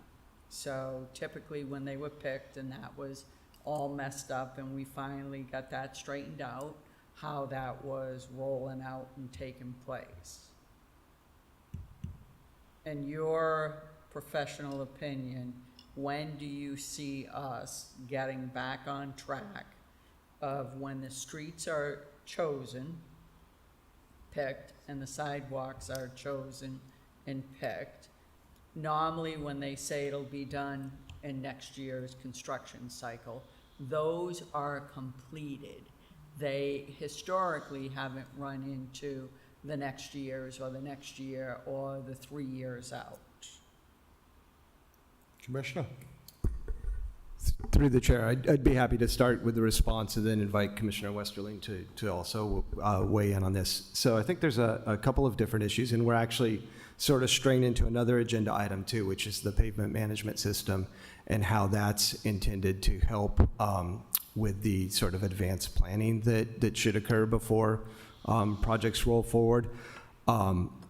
As I understood the auditor's report, the vast majority of delays associated with those projects were with regard to utility holds. So when those projects were selected, So if I could, Mr. Chairman. Sure. So why is it that historically, in previous years, we hadn't run into that same situation? What I'm trying to drill this down to is, how did we get from a system of completing them in their years that they were supposed to be done to now not completing them? And while I appreciate what you're saying is why they're on hold, the issue, my opinion is, would have been nice had somebody shared that with us as counselors. So there's a And what I'm trying to do is get us back on track instead of us, like, it doesn't matter that it gets picked now and it's supposed to be for a construction year, pick a year, 26, 25, whatever the number is, and yet it doesn't get done. And I don't want to say that there's not an accountability for that, but there certainly hasn't been any emphasis put on trying to get these done. And I honestly feel as a counselor, as the constituents feel, is the streets and sidewalks aren't getting done, which is not true, as we know, but there's been such a lag time in this process. And I'm trying to figure out, how do we get back to doing what we say we are doing? Because quite frankly, if you're a constituent and I'm your counselor and you say, I'd really like my street picked this year because I've been on the list for, pick a number, 5 years, 7 years, 2 years, a year, whatever the number is, and I say to them, well, we've chosen it and we have the funds for it, but then they say to me, well, counselor, it's been 3 years, my street still isn't done. So I'm trying to figure out how we as a council get back to doing what the job was set out to do, is what I'm trying to figure out. So through the chair, I think we do have a roadmap for that. And again, this is actually another item. I don't know if we want to discuss all three at the same time, but item E, which is the municipality's pavement management Sure. program. We'll take up item E, transmitting informational communication review of this municipality's pavement management program. Might as well. And so recognizing many of the issues that Councilor Romero Carlson's talking about here, we worked with DPW to put together a specific roadmap as to how and when these selections should happen and what the steps are involved. So as an appendix to that plan, there's actually a 6-year detailed outline of when the picks should occur and all of the steps in that process. So I think that will help get us back on track. I can't really speak to the specifics to many of the items in the auditor's report because they actually predated our department's involvement. So those projects that were on utility holds, we had not been involved yet. So I won't speak to those. Through the chair. So again, if we as a council are operating under the thought that the city council picks the streets, the city council picks the sidewalks. You're talking about a 6-year plan that you have. What I'm trying to find out for us as a council, if we are picking those streets and sidewalks, to be honest with you, that 6-year plan doesn't give us what we need, because we're not working on a 6-year plan. We're working on when the money is allocated to the council to make those decisions. So I'm trying to figure out, because, and I've said this from day one, you know this is no secret. I've said from day one, I honestly feel that you're on a different road than the council and the district councilors work under. What I'm trying to get to is, how do we say that if we are choosing streets this year, because again, the sidewalks for the council, for the district council, always was, if you were paving a street, that meant that the sidewalks went with that street. So therefore, you didn't have to pick the sidewalks separately, number one. Then you would choose the sidewalks, which was a separate list. Again, I'm just trying to figure out, how are we operating, under what scenario, and if there's been changes made, again, to how the city council, district councilors pick and choose and when this work is done. I think that that has to come through council, and I've said this before, because it has always been, and there's council orders that go back 40 years, that's how this system was developed. So if we're changing the system, then you need council approval to change that system if we're not working on a, this year we're doing streets, next year we're doing sidewalks. And that's what I'm looking for answers to. Because I truly, with the auditor coming out with his report, and I respect the fact that your department wasn't developed then, but I also think there needs to be some respect for the council working under a system that totally collapsed on us and nothing got done for a couple of years. And we're trying to do makeup, and as you know and are well aware, that's when the manager made a decision to do 2 years in one cycle rather than a year's worth of streets and sidewalks. Thank Commissioner? you, Mr. Chairman. Through the chair, I'll just add that, Oh, Commissioner, before you even get into that, has there been any policy change? Because I've been assured by the manager that it never was. we are following the same. Correct. The Okay, same so approach that we had let's use before. that as And a we're reference. trying, to the degree that we may have strayed from that in terms of schedule, we're trying to get back to that, and we're actually trying to do those picks earlier. So the table that I referred to in the back of the pavement management memo, it basically articulates what that process was. And then we move the selection process even earlier because that helps DPW in terms of the contracting and ensuring that there's enough time to get that work contracted and then performed. Do they know about utility holds in advance before they give the list out? Because that's very frustrating too. If we're putting money off to the side, the district councilors are saying, do street A, and it gets left in limbo for 3, 4, 5 years, and the money is there. We could have picked another street if we knew in advance that there was a utility hold against the street.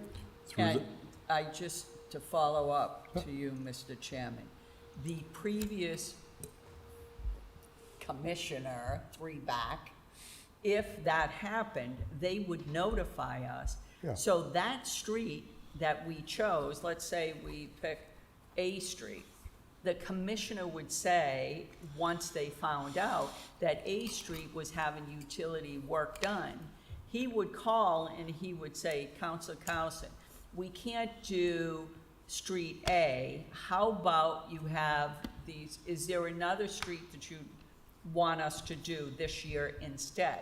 That's my point about we're not getting any of that. Yeah, the money So was- while none of those are getting done, I'm not saying that there isn't, utility work, and it's not like we don't know that utility work is getting done, but there's been zero communication from DPW about that we could change from Street A and go to, I don't know, pick Street X, rather than that money. What's concerning to me is there's a whole lot on that list that is now in limbo because of the fact that there's a lot of utility work being done.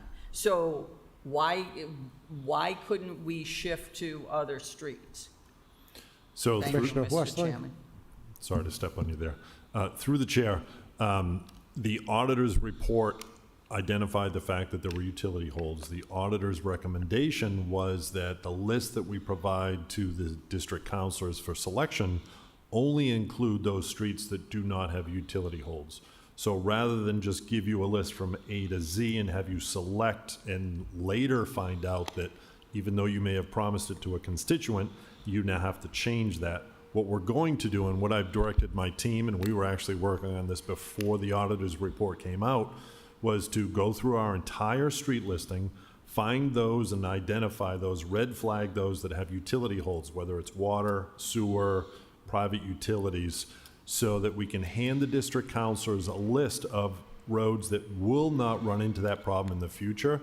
We don't want to set up the councilors for failure and have to go back to your constituents and say, I have to give you the bad news, your street is not going to be resurfaced. So moving forward, again, the next time the district councilors get a list of possible roads, You will only get the roads that don't have utility Commissioner, I'll holes. stop you there, because you shouldn't be doing that. You should be giving us a list that, because each one of those petitions that came in, whether they came from a resident or a counselor on behalf of a resident, was voted on by the council and voted on by this committee to be added to the list.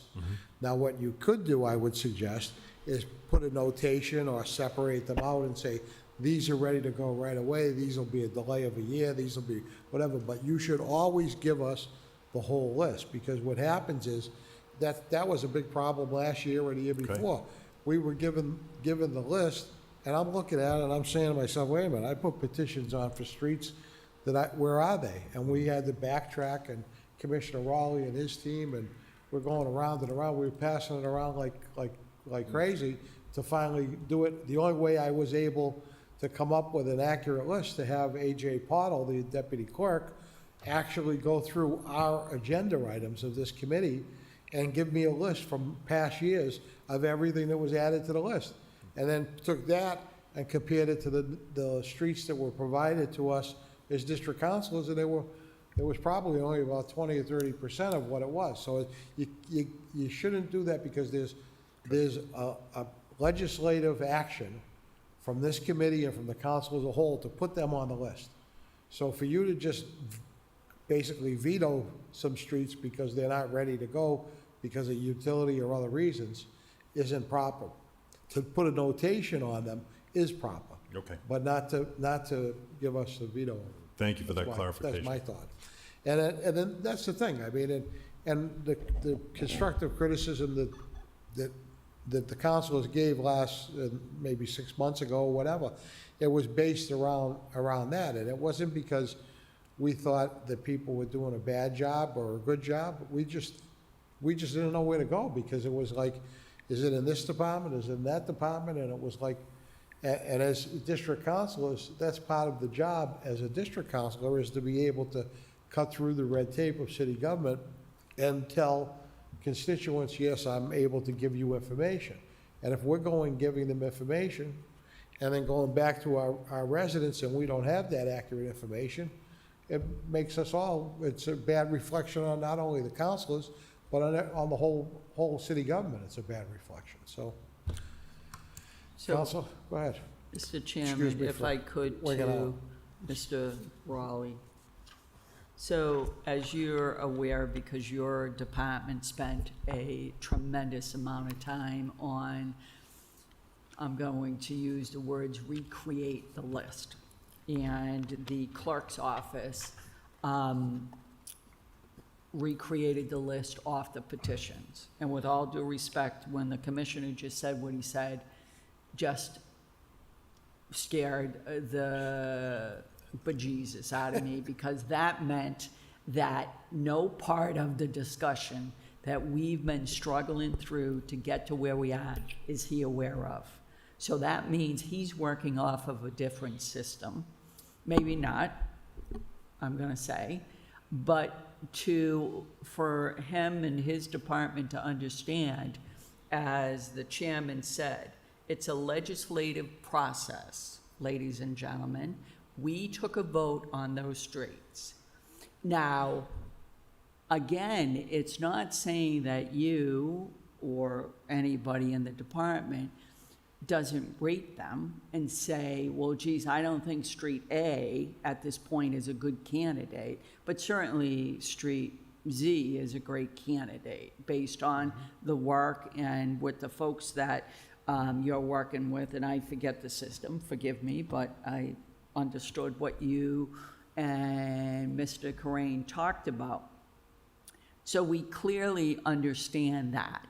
And we can clearly understand if you mark those streets and say they're scheduled for utility work. But we, as a legislative body, should be choosing another street. That street, if we're not going to do that street, because right now it feels like we have X amount of dollars in the pot, and you're saying you accept them, right? We, as a city, accept them. But yet we don't know if they're going to get done in 2 years. We don't know if they're going to get done in 3 years. So it feels like we're not doing all that we can, because I don't feel like if there's, I don't know, pick a number, say that, you know, I can have 7 streets done this year, right? So maybe 3 of those streets, which by the way, there was more than that, had utility work. So therefore, that doesn't get done this year, right? So I could have had 3 other streets that were in terrible shape that could have gotten done this year. And why can't somebody just say to me, council, we can't do that because there's utility work that's gonna be done there, but we can do, you know, streets 1, 2, 3, 4. That's what we should be doing. And by the way, and again, I like the idea of you having the ability to tell us what shape these streets are in. But the streets that we, as a legislative body, put before this council is because people like tonight have made a decision to contact us to come out and say, XYZ, this is why we believe our street needs to be paved or our sidewalk does. Now, there has been sidewalks in the past that the Commissioner of DPW has said to me, because it shouldn't be for me to go out there and look at that sidewalk and decide whether or not it should be paved. You know, he's come back and said, Council, I think we can get another 2 years out of that sidewalk. Okay. And I, you know, just, and again, I'm not, you know, trying to be the skunk at the lawn party here, but tonight, what came out of the commissioner's mouth is exactly some of my fears of what's happening. I want us, as a city, and all these departments working together, to get on that same page. Through the chair. Counselor, I have been corrected in our approach, so I appreciate that. We will put together a list and have the legislative body, the councilors, select the streets that they wish, and then we can come back and say, well, these streets are not appropriate because of utility holds. We suggest that other streets be selected, correct? You could even put an asterisk on it so that when we're choosing, we know. Okay. Just, as long as we have the whole list in front of us that was put before us as via petition and by council action. You could put an asterisk on it, or a number 1 or whatever, if it's a gas utility, whatever way you want to do it. But the thing is, we need the whole list. And the other thing is that financially, there's money that was appropriated by the council for this work. And it goes back at least 3 years. At least 3 years. There's got to be hundreds of thousands of dollars, if not millions of dollars, somewhere in some account that's waiting to be spent because of this information that didn't come through, because there was a miscommunication between the council had this list in front of us, we chose them, put them on, and they didn't get done. And that's why, going back on this other item, Mr. Raleigh, about when we were here at the council meeting last week, talking about the updates that Ms. Lee used to, Joyce Lee, which was a woman that worked at the DPW, used to keep a list of everything that was done. Each month she'd give us a list. This, you know, the street's been paved, that street's been surveyed and ready to go, whatever. It was like a shopping list of everything. And by seeing that, we could see what's actually being done. And more importantly, if there was things that were skipped that weren't able to do it, the staff at the DPW, we're talking going back to Commissioner Musi now, that they would tell us, hey, you know, we can't do that, but we got extra money here and whatever. And that communication has been lost in the shuffle. And it's frustrating for us as councilors, not knowing which commissioner we should be talking to. And it makes you think because, you know, when the creation of the Department of Transportation Mobility, even the breaking off of the Parks Department, some of these things I wonder, and I've expressed this concern publicly at the council meetings and privately to the manager. I don't know, sometimes you're just creating more of a bureaucracy and double doing double creating the staff and responsibility. And sometimes it's just easier just to have one department, like, you're the one that's doing the construction, and you're the one that is given, Mr. Rowley, where do you get the number from when you rate the street? Do you have a consultant do that? Through the Or do you chair. have DPW do that? Through the chair, that's a consultant who scans the streets, that's correct. So it's a consultant? It is. Now, where did it come from before when it was a DPW? Did they have their staff do It it? was the same, no, a Or was it consultant also did consultant it. Yep. that did it? Okay. So if it's a consultant, pass it along. Commissioner? Through the chairman, the communication is important, and Commissioner Raleigh and I were committed to doing those monthly reports. Yeah. I think that 2 have been submitted to this date, and those show the percentage complete, working with the engineering division that's out there doing the inspections, percentage complete of roadways, sidewalks, and the rest of it. And when they're being built out, and the Traffic Mobility Department does plans, and DPW oversees the work, or is it the commission, or is it the Transportation and Mobility Department overseeing the work that the contractors are doing? In other words, who's in charge there? Through the chair. So for the resurfacing program, DPW oversees the construction of those projects. Okay. Assistant Commissioner? No, I was Okay. just going to comment as Commissioner Raleigh did. Counselor, Borough Council. Through the chair, who is it that sends these bids out to the contractors? Is that your office, Commissioner Raleigh, or is that DPW that sends out the bids for the work to get done on the streets and sidewalks? Right, for the sidewalk replacement program and the resurfacing program, DPW handles the bids for those. So, Go ahead. follow-up question to that. So, given the fact that there's a bunch of streets that have been chosen that can't get done, that we've seen, they're not gonna get done. Are we saying currently, as we're here tonight, are we saying, oh, well, we're just gonna leave those monies in limbo for those particular streets, and we'll get to them when the utility work is done? And by the way, what's the timeline on the utility work? Because my next question is, okay, so that's great. So all those streets that I chose that we're waiting for utility work, is that utility work this year? Is it next year? Is it in 5 years? That's my concern, because this could be, as I say, next November, which is never. Yeah, Assistant Commissioner. Thank you, Mr. Chairman. So, Council, the utility work, if a project experiences a utility hold, is immediately planned and underwent. So if a project is under utility hold right now, those are actively being worked on.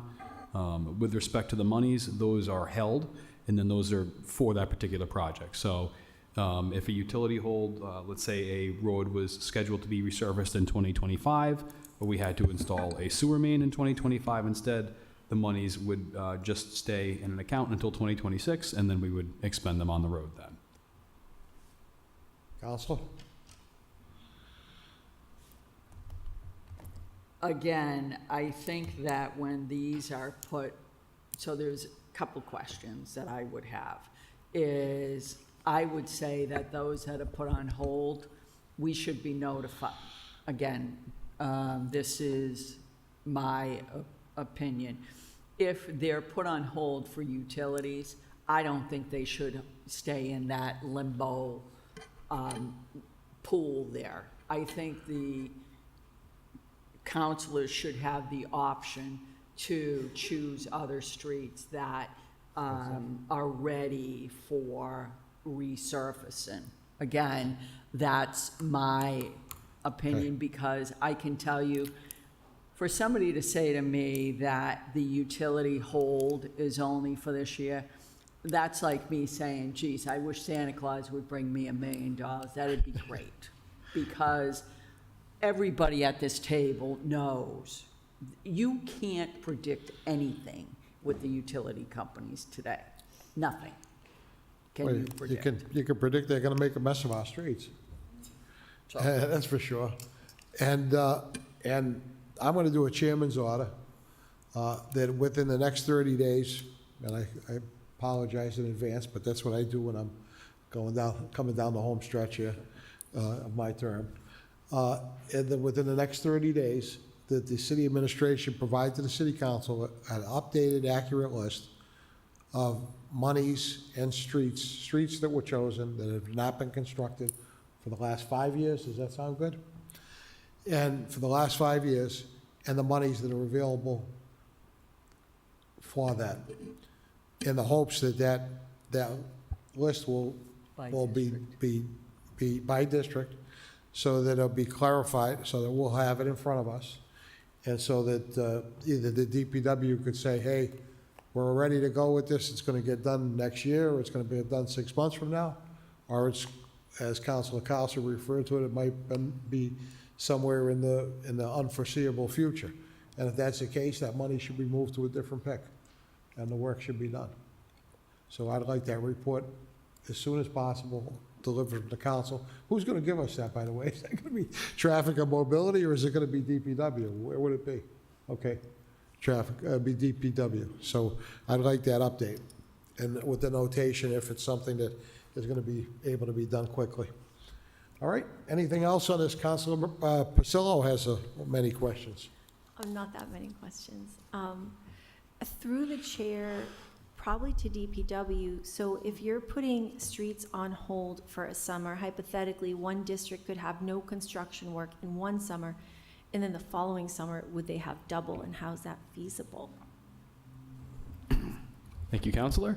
So hypothetically, if every road in a district was selected and it experienced a utility hold, yes, you would see no work in that district. That hasn't occurred to my knowledge in my time here.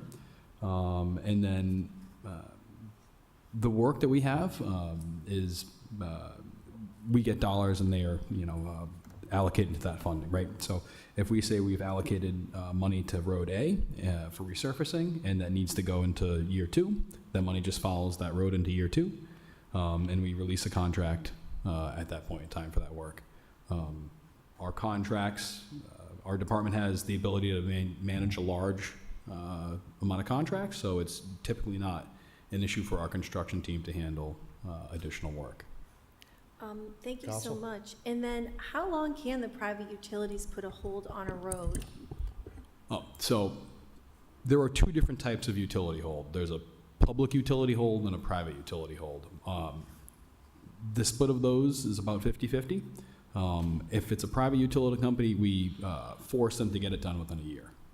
And Say they it get again, it done please. within a year? Can you say that again? We Jason, force them to complete their work within a year. Within a year, okay. Yep, and if it's not done, we say, tough cookies. Okay. You'll have to come back in 5 years and resurface the whole road.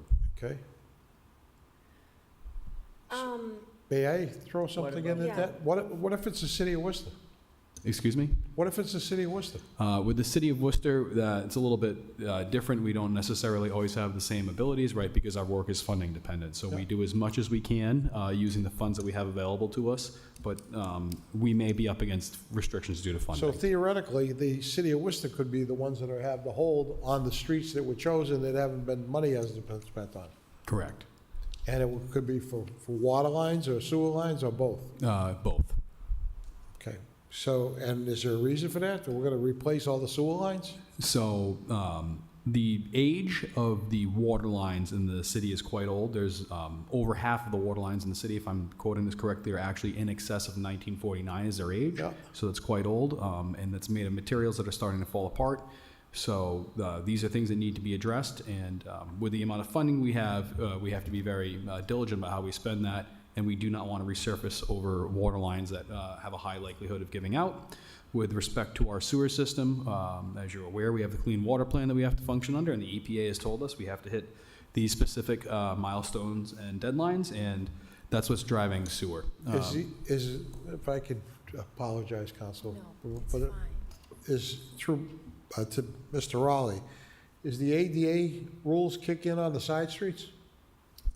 Accessibility rules apply universally to all streets. So all streets and sidewalks. So every street that we resurface has to have a handicap ramp on the sidewalk? That's correct. So that means they're all gonna have bump outs now? So they don't all necessarily need to have bump outs, but most of them? we do work with DPW on all of these projects to make sure that they're getting sidewalks that are fully accessible to the current And standards. when did that start? The accessibility laws have been in place for years. When did we start doing it, though? Abiding by it, or whatever you want to... I would say we started emphasizing our attention to it probably the last 2 to 3 years. Okay, so, and if we have a street like Huntington Ave, that's like this, what do we do then? So the ADA rules actually allow you to build your sidewalk at the same grade as the street. The issues that we run into trouble with are generally at the wheelchair ramps, which have a variety of requirements for how steep they can be in the cross slope and the need to have a level landing area, so that can be tricky. And the other thing we run into issues on are the cross slope. So there's a very slight tolerance for how much the cross slope So can be. correct me if I'm wrong. If I made the statement that chances are at least 50% of the streets that are being held by the city of Worcester, either for utilities or for engineering work or handicap access or ADA compliance, whatever we want, that of these streets that are, in limbo, that at least half of them are held up by the city of Worcester. Correct. Okay. Councilor Priscilla, I apologize for Mr. Chair, interrupting. if I could, just one thing though. I don't believe we've held up any streets in terms of the ADA compliance, in terms of the local street picks. Those are adjustments that we have been able to make with the contractors in the field. Say that again? We've been able to work with DPW to adjust the designs with the contractors in the field. So I don't believe there's any holds for ADA on the street good. picks. Okay, but it's all on the water sewer connections. Councilor, again, I apologize. I'm just gonna leave. Through the chair, are we talking about all of these items at once, right? So we're talking about the pavement management program as well? Do you want to just get this over with? Say it again? Like, we want to do this now. We're talking pavement management too, We're right? talking about A, B, and E, unless you want to add one of these other ones. Throw the rest on. Which one is not A, B, or E? No, F? well, Mr. Odell's here to talk about Well, we're going to his talk stuff, about it too. separately. We're going to But have a no, I just want to say one ahead. thing, if it's okay, about the pavement management program. I just wanted to give DPW and DTM a compliment, because previously it was the worst first, and obviously we look at the roads, and that wasn't the right way to go. And I think the pavement management program is a really great way to mitigate some of the streets. And I just would like to also thank Mr. Mello, because I got to go out and watch chip seal get done in Burncoat, and it was really neat. That's good. So, yes, I'm all set. I think that the advice that they offer the district councilors is very helpful as far as rating. I think that I've always been a firm believer of asking them to sometimes break the streets up, because people say they want to pave a street, resurface a street. Sometimes it's only a section that really needs it, and you're able to accomplish more by really looking at it a little closer. But I appreciate that effort too. Can I actually ask one more question? Sure, I'm go so ahead. Sorry. Through the chair, in the auditor's report, he did talk about a public searchable database where you could look at like right-of-way and DPW engineering permits. When do you think that could be a reality? Through the chair to Commissioner West. As long as they don't put it on the City of Worcester website, because we That can't find website's anything the on that worst. anyway. Right. And that was your item, Councilor Priscilla. I'm so irritated, I want to talk about it. But go ahead. Anybody want to answer that? Yep. Thank you, Mr. Chairman. So we issue about 3,600 permits a year. Those range anywhere from, minor gas leaks all to dumpsters, all the way up to, these major resurfacing projects. These are, if people wanted the information off a particular permit, they could access that by either reaching out to the DPW or filing a public records request. To place all of the permits in a publicly searchable database would be quite cumbersome. I could talk to our permitting team, but I'm not really sure how feasible. We had that with the building permits, and it disappeared. It's gone. It's gone. You It could was on the city website. You could search DPW issued permits. No, not DPW. It was public, when you looked up an address Okay. of a property, it would say tax information. You clicked on it, it'd see what the assessment was, if the taxes were paid. It would say, okay, go back and I want to see if the building permits were taken out. You could see somebody had a gas permit on a certain day. All that information was there, not on the street work though. Yep. It So wasn't, but they didn't even have the stuff about making a water or sewer connection, but they did have the things dealing with the code department, the yeah, inspectional services. that does sound like something that perhaps disappeared. is more appropriate for like assessors or code. It was all on the city website up until about 6 months ago. Yep, exactly. So that wouldn't be information that it sounds like our department offered. That sounds like information that the assessors department perhaps was offering, but we can also look into that. It was all, I think all the departments were offering, or were merging it. I think the assessor's office put the things about assessments, the history, you could click on it, you could see the history of what the values were, and then you could click to see if there was a permit for a new roof or an addition or whatever on a property. It was very helpful, and that stuff all disappeared. Counsel? No, I agree, that website's frustrating, but it's not our fault or your fault. Nope. But yes, thank you so much. I think I'm good. Okay, so items A, B, and E, I'm going to move that we file those items. Any discussion? Hearing none, all those in favor, opposed, so voted. C, transmitting information relative to the quarterly report on Keep Worcester Clean City initiatives. And I'm going to also take D, transmitting information relative to update the deployment of the 30 public dual stream waste bins. Transmitting, I think I'll leave this F separately. So let's do C and D. Mr. Odell, Commissioner Raleigh, whoever, not Commissioner Raleigh, Transportation and Mobility, wouldn't be you, Commissioner Westling? You guys are, get out of here while you're ahead, right? Run. Through the chair, if there's any questions on the Keep Worcester Clean and Clean City initiatives, I'm happy to answer those. But we provided a quarterly report that provided information on all the work that was done for the quarter, and that was with all of our partners, whether it was through the city managers, city managers clean initiatives, quality of life, inspectional services, our private partners. We provided all that information. I think that we did a very good job. There's still a lot more work to do.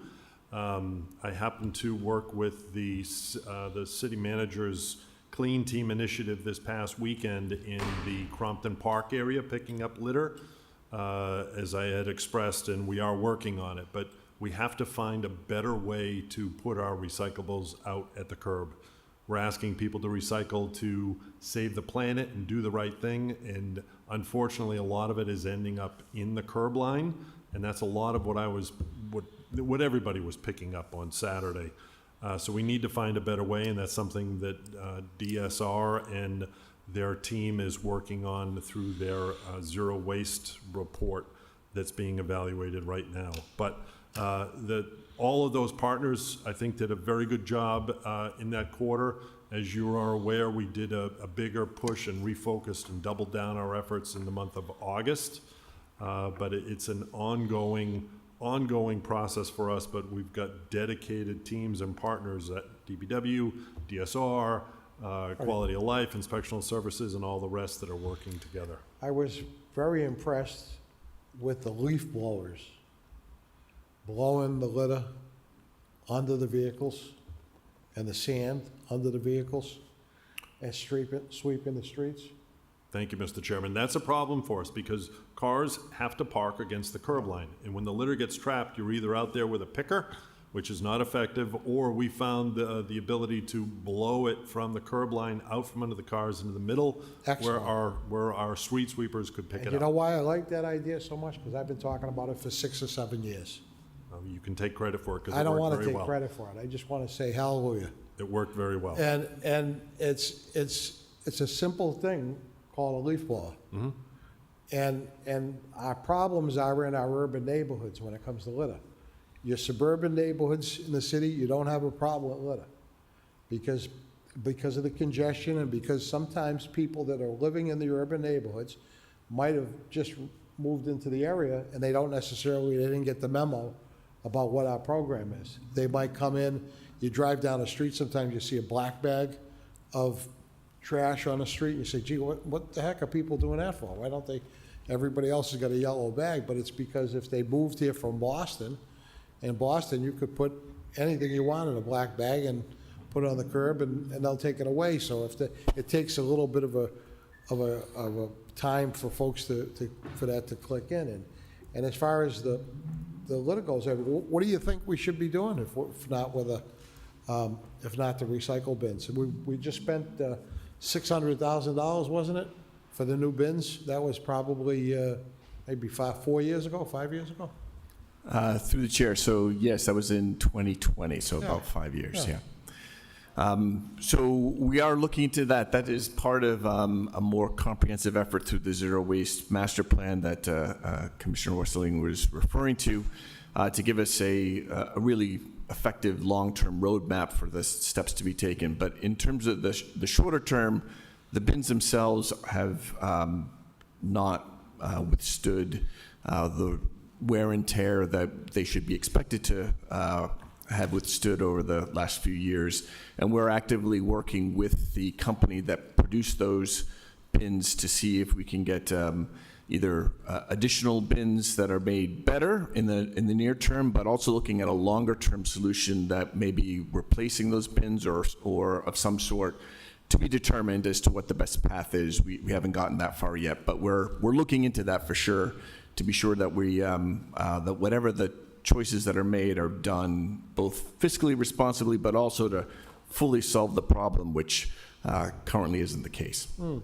Well, we had a proposal that was put back around that same time, or a little before, with the former city manager Augustus came up with a plan or a proposal about putting clear bags and having recyclables put in clear bags, which basically, in my opinion, it equaled to like charging for recycling, because you had to he wanted a specific bag that had a city logo on it and have the recycling in it.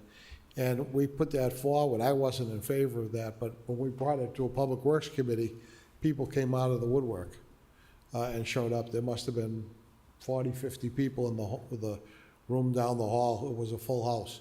And just organically, people saying, what are you doing? You're trying to save money or save the environment by recycling, and you're going to use 1 million bags to save the recycling. It just didn't make sense, and that's where the history of it morphed into the taller barrels.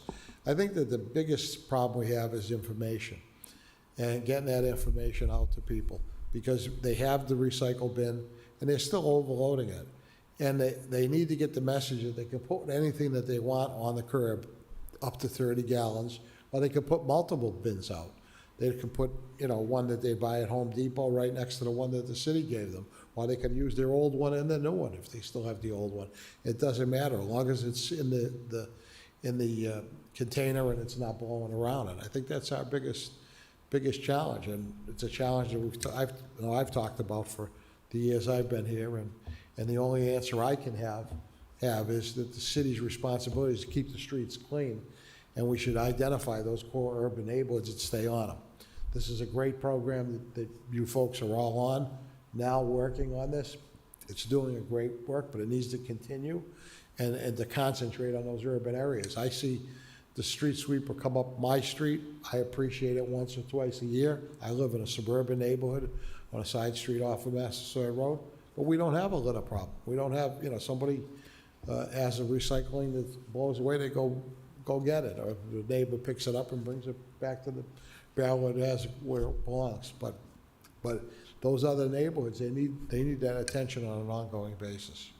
Mr. Chairman, if I could, I just want to say that even though we doubled down our efforts in the month of August, we're out there with our partners every day. Whether we are selecting neighborhoods to clean the litter, whether we are doing work orders to collect trash or bulk items that are put out at the curb, we're out there every day with our partners. So I truly appreciate everyone's help. Thank you. Yeah, and I would just add, through the chair, to echo a lot of what you said. I think a lot of it is there needs to be a consistent education outreach effort to make sure that people are aware of what the standards and requirements are for here in the city. Not every city is the same, to your point. And so we want to make sure that people are brought on board in terms of what we expect and as soon as possible from when they move into the city. I would also note that this is actually a shared effort, that obviously we want to work with our partners both internally and externally in terms of how we can keep the city as clean as we can, but we need the help from folks who are participating in the process themselves, so that littering on the street, when we now provide opportunities, which is the next item on the dual stream waste bins as well as others, for people to manage their waste more appropriately. It actually we need folks to chip in on their side too, so that the problem gets less from the supply side as well as from the cleanup side. So I just want to put that out there, that this is we're all in this together. When I've got a question directly to the deputy clerk, Ms. Robbins, is when people register to vote, does the city clerk's office send them anything in the mail? Through the chair, when somebody registers to vote in the city of Worcester, they receive an acknowledgement notice from the clerk's office that says... Is it a postcard or a letter? It's a letter. It says you've been registered to vote in the city of Worcester, and it summarizes any changes that they've made.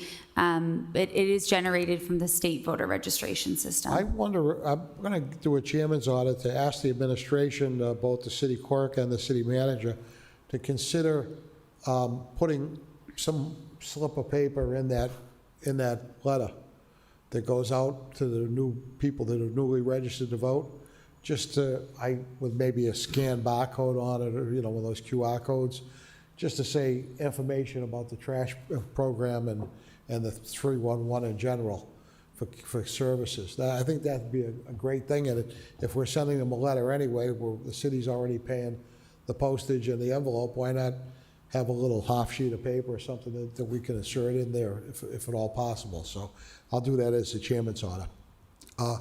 And we have the zero waste program that you're getting input on. I was disappointed that it was at times when I wasn't able to attend any of your meetings, and in fact, one of them was during a council meeting, so I definitely wouldn't have been able to come. One of them, we had a neighborhood meeting, but I've got it on as a pending item on the agenda, and I'd like to maybe in the next few weeks have a meeting where you give us a little more detail on that and see what you had for comments from people, and maybe if other people that didn't have an opportunity to stop into your two outreach meetings to see what they do. I think that it'll be important to get that information out. Yeah, and through the chair, just to note too that we will have one more opportunity, both in person and another opportunity online. So two opportunities, one in person, one online, for additional input based on a draft that we'll put together for the Zero Master Plan. So people actually have something, I hope we get a robust response, because there'll be something to respond to, which is often helpful. Coming up with ideas whole cloth is challenging, but when you have an idea and when you see what we're offering and say, no, that should be this, or you should do that and something else in addition, that gives people, I think, a better chance to weigh in. And so that's coming in November. Of course, we'll share with the councilors the dates for those to come. Tell them you're going to charge them more or make them use something different. I'll let you you'll do have that, a lot Counselor. of input. You'll have a lot of people interested. Any questions on these two items? Councilors? All set? All right, well, let's file these items in. Motion is to file. All those in favor, opposed, so voted. Our last item on the agenda is transmitting, excuse me, let me go back. Any questions on the dual waste stream bins? Because we kind of skipped over that. Anybody want anything on that? May I ask one question? Go ahead, Mr. Council Chair? Pasillo. Through the chair to Mr. Odell, you're getting more, right? Through the chair, that is not planned at present. The hope is that we can do that over time. We first wanted to run this for at least a year. which we started effectively from the beginning of this fiscal year. So we'll run it through the end of this fiscal year, review it, make sure that we've got it tuned appropriately. There's lots of little nuances that go with this, as you might imagine, in terms of making sure it's managed properly and they're in the right locations. But the longer term hope is that if funding can be provided, we will then expand on that to add more into additional locations that I know there's need for, but we just didn't have funding to do more at the time. Thank you so much. I think they're working really well. How much are they, again, to buy the bins? The bins themselves 2,000 or are a little under, for the both of them, are a little under $2,000 all in. They're a very sturdy construction, which is what we wanted, of course. That's not actually the main driver, though, that we're most worried about. It's the operational cost to empty them and keep them in good working order. Does your contract include when you go to empty those bins to pick up around them? Through the chair, that is correct, yes. Good, because I see the bins in Grafton Hill, and there's some that I think have performed well. At least they look like it because there's nothing around them, and some there's trash right around them. Through the chair, yes, and that trash is removed when they come, but they don't come, necessarily every day. In fact, I know they don't come every day. They come typically once a week, sometimes twice. So there can be a lag where it builds up a little bit before someone can come out and Do you have problems with people putting household trash in them? Through the chair, that has happened, but it's been quite infrequent. The places that we have the most problems, we've noticed, are areas that actually we're looking to potentially move them, not away from that location completely, but maybe 20 yards or so one way or the other. They tend to be right outside establishments where the establishments themselves are using them for their waste, and so we want to sort of encourage them to use what they should be using as opposed to our resources here. So, okay, thank you. Sorry to go back on that. Merrill Council? Yeah, I have more of a comment, Mr. Chairman. I noticed the ones on Lincoln Street.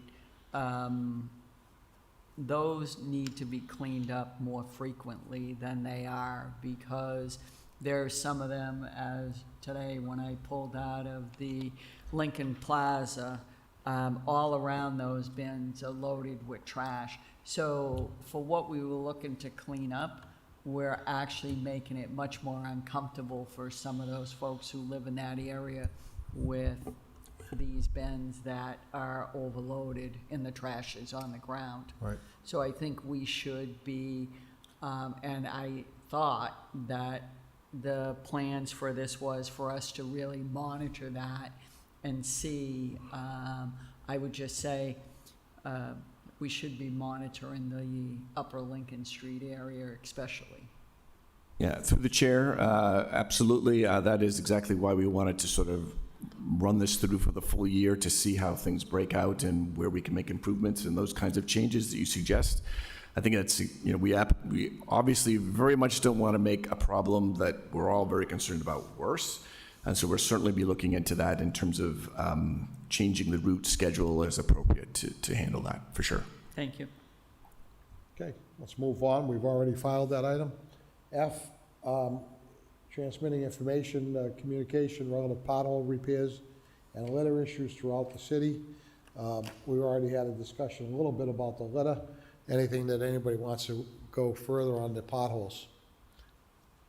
My concern, and I've expressed this already to the commissioner publicly and to the city manager very publicly, is that the effort of the workers and the team is very appreciated, but yet it's very frustrating for the community and for me as a member of the community and someone that gets a lot of the calls, at least in my district, to find that a pothole has been repaired, but a pothole within view has not been repaired, just because the call or the item, the ticket number said, pothole in front of number 300 Main Street, and there's one, you could hit with a pen, throwing the pen across the room, and It's only 10 or 20 feet away, and it's there. So hopefully, there's something going on with that. Has there been any progress with that, Commissioner? Through the chairman, we can certainly do a better job when we're on a particular street. So we do two types of pothole patches.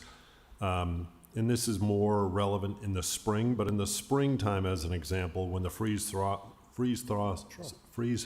cycle, creates more potholes, we will send our crews out and they will do an entire road or entire neighborhood. But if they're doing a work order, and I appreciate what you're saying, if you can see one, you should be patching the one next to it.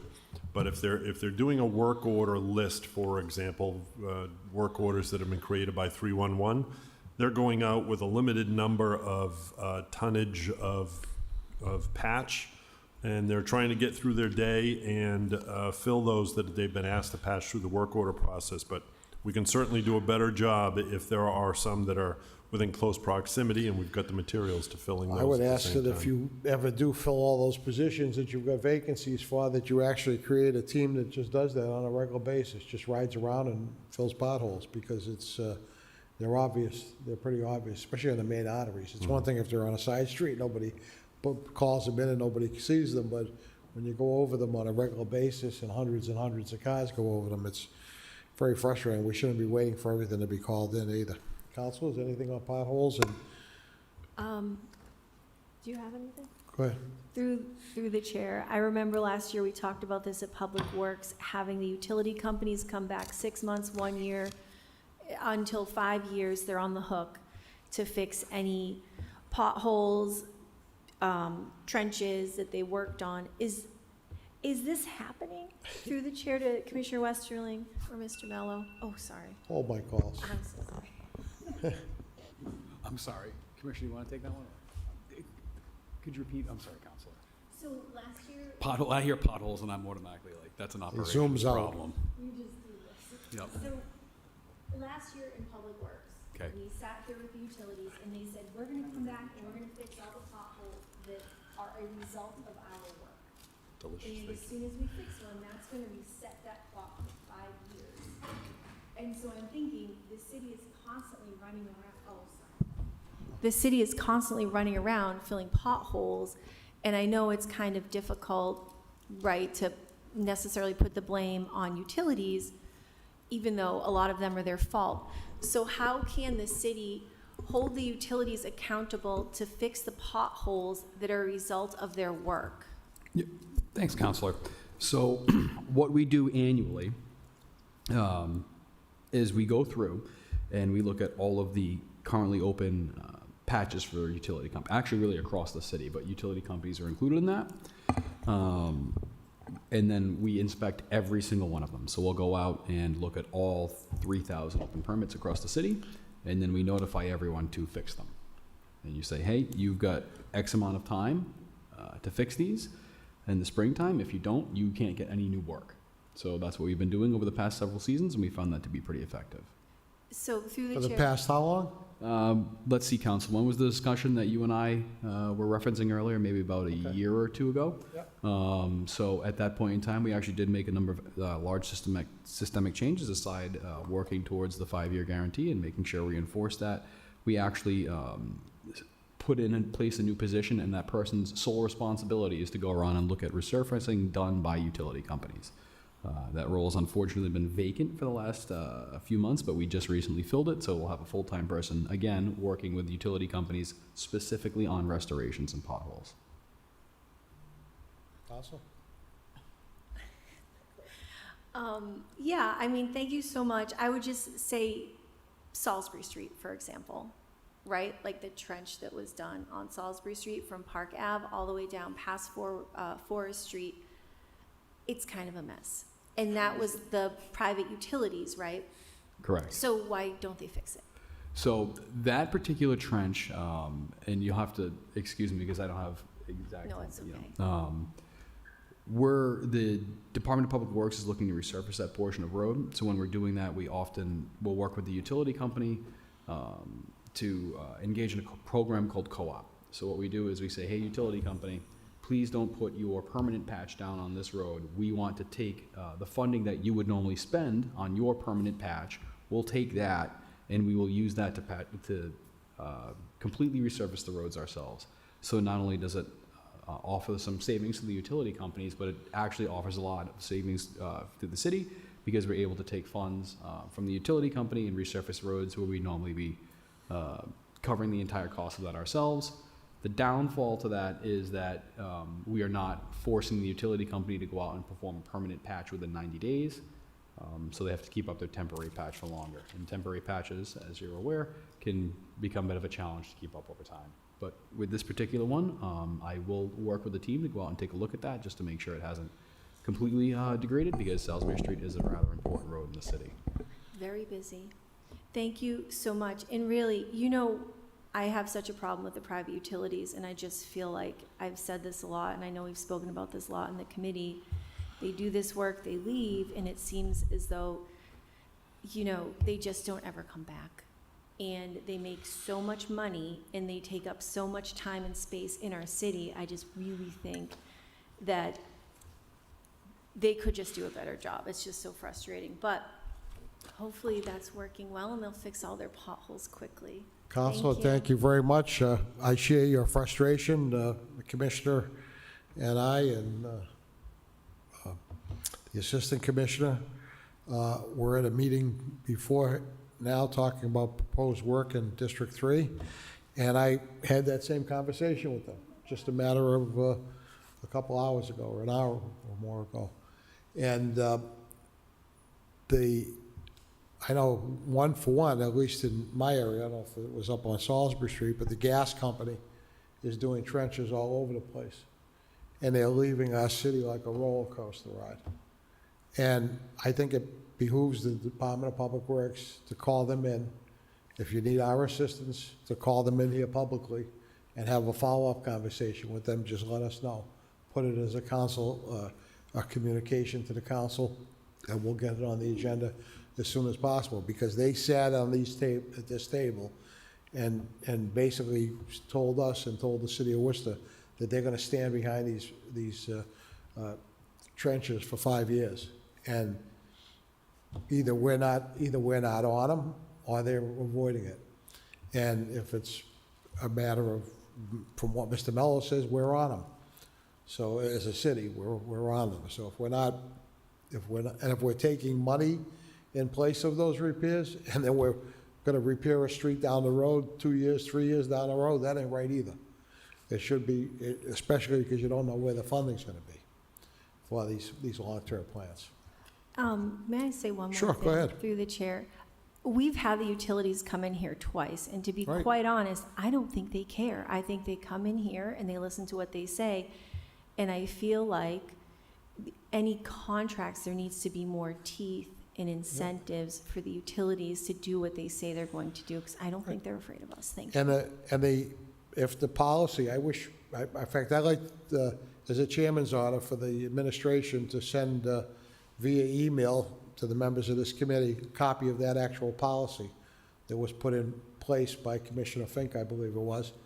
And then just for our remembrance, just to remind us of it, because it was presented to us, and I'm sure the commissioner and his team will take a good look at it too, and that is being held, the feet is held to the fire of that. And if not, then let us know, because when they come in looking for permission each week at a council meeting for different connections and access to the public way, we'll remind our colleagues on the council not to grant those approvals until they do what they said they were gonna do. So that's all we can do. We Anyway, appreciate your thank support, you. Mr. Chairman. And thank you. We appreciate your efforts and that of your team. Motion to adjourn? Motion to file that item. All those in favor, opposed, so voted. Motion to adjourn. All those in favor, opposed, so voted. Thank you, everybody. Thank you for the chocolates, and I didn't mean to scare the bejesus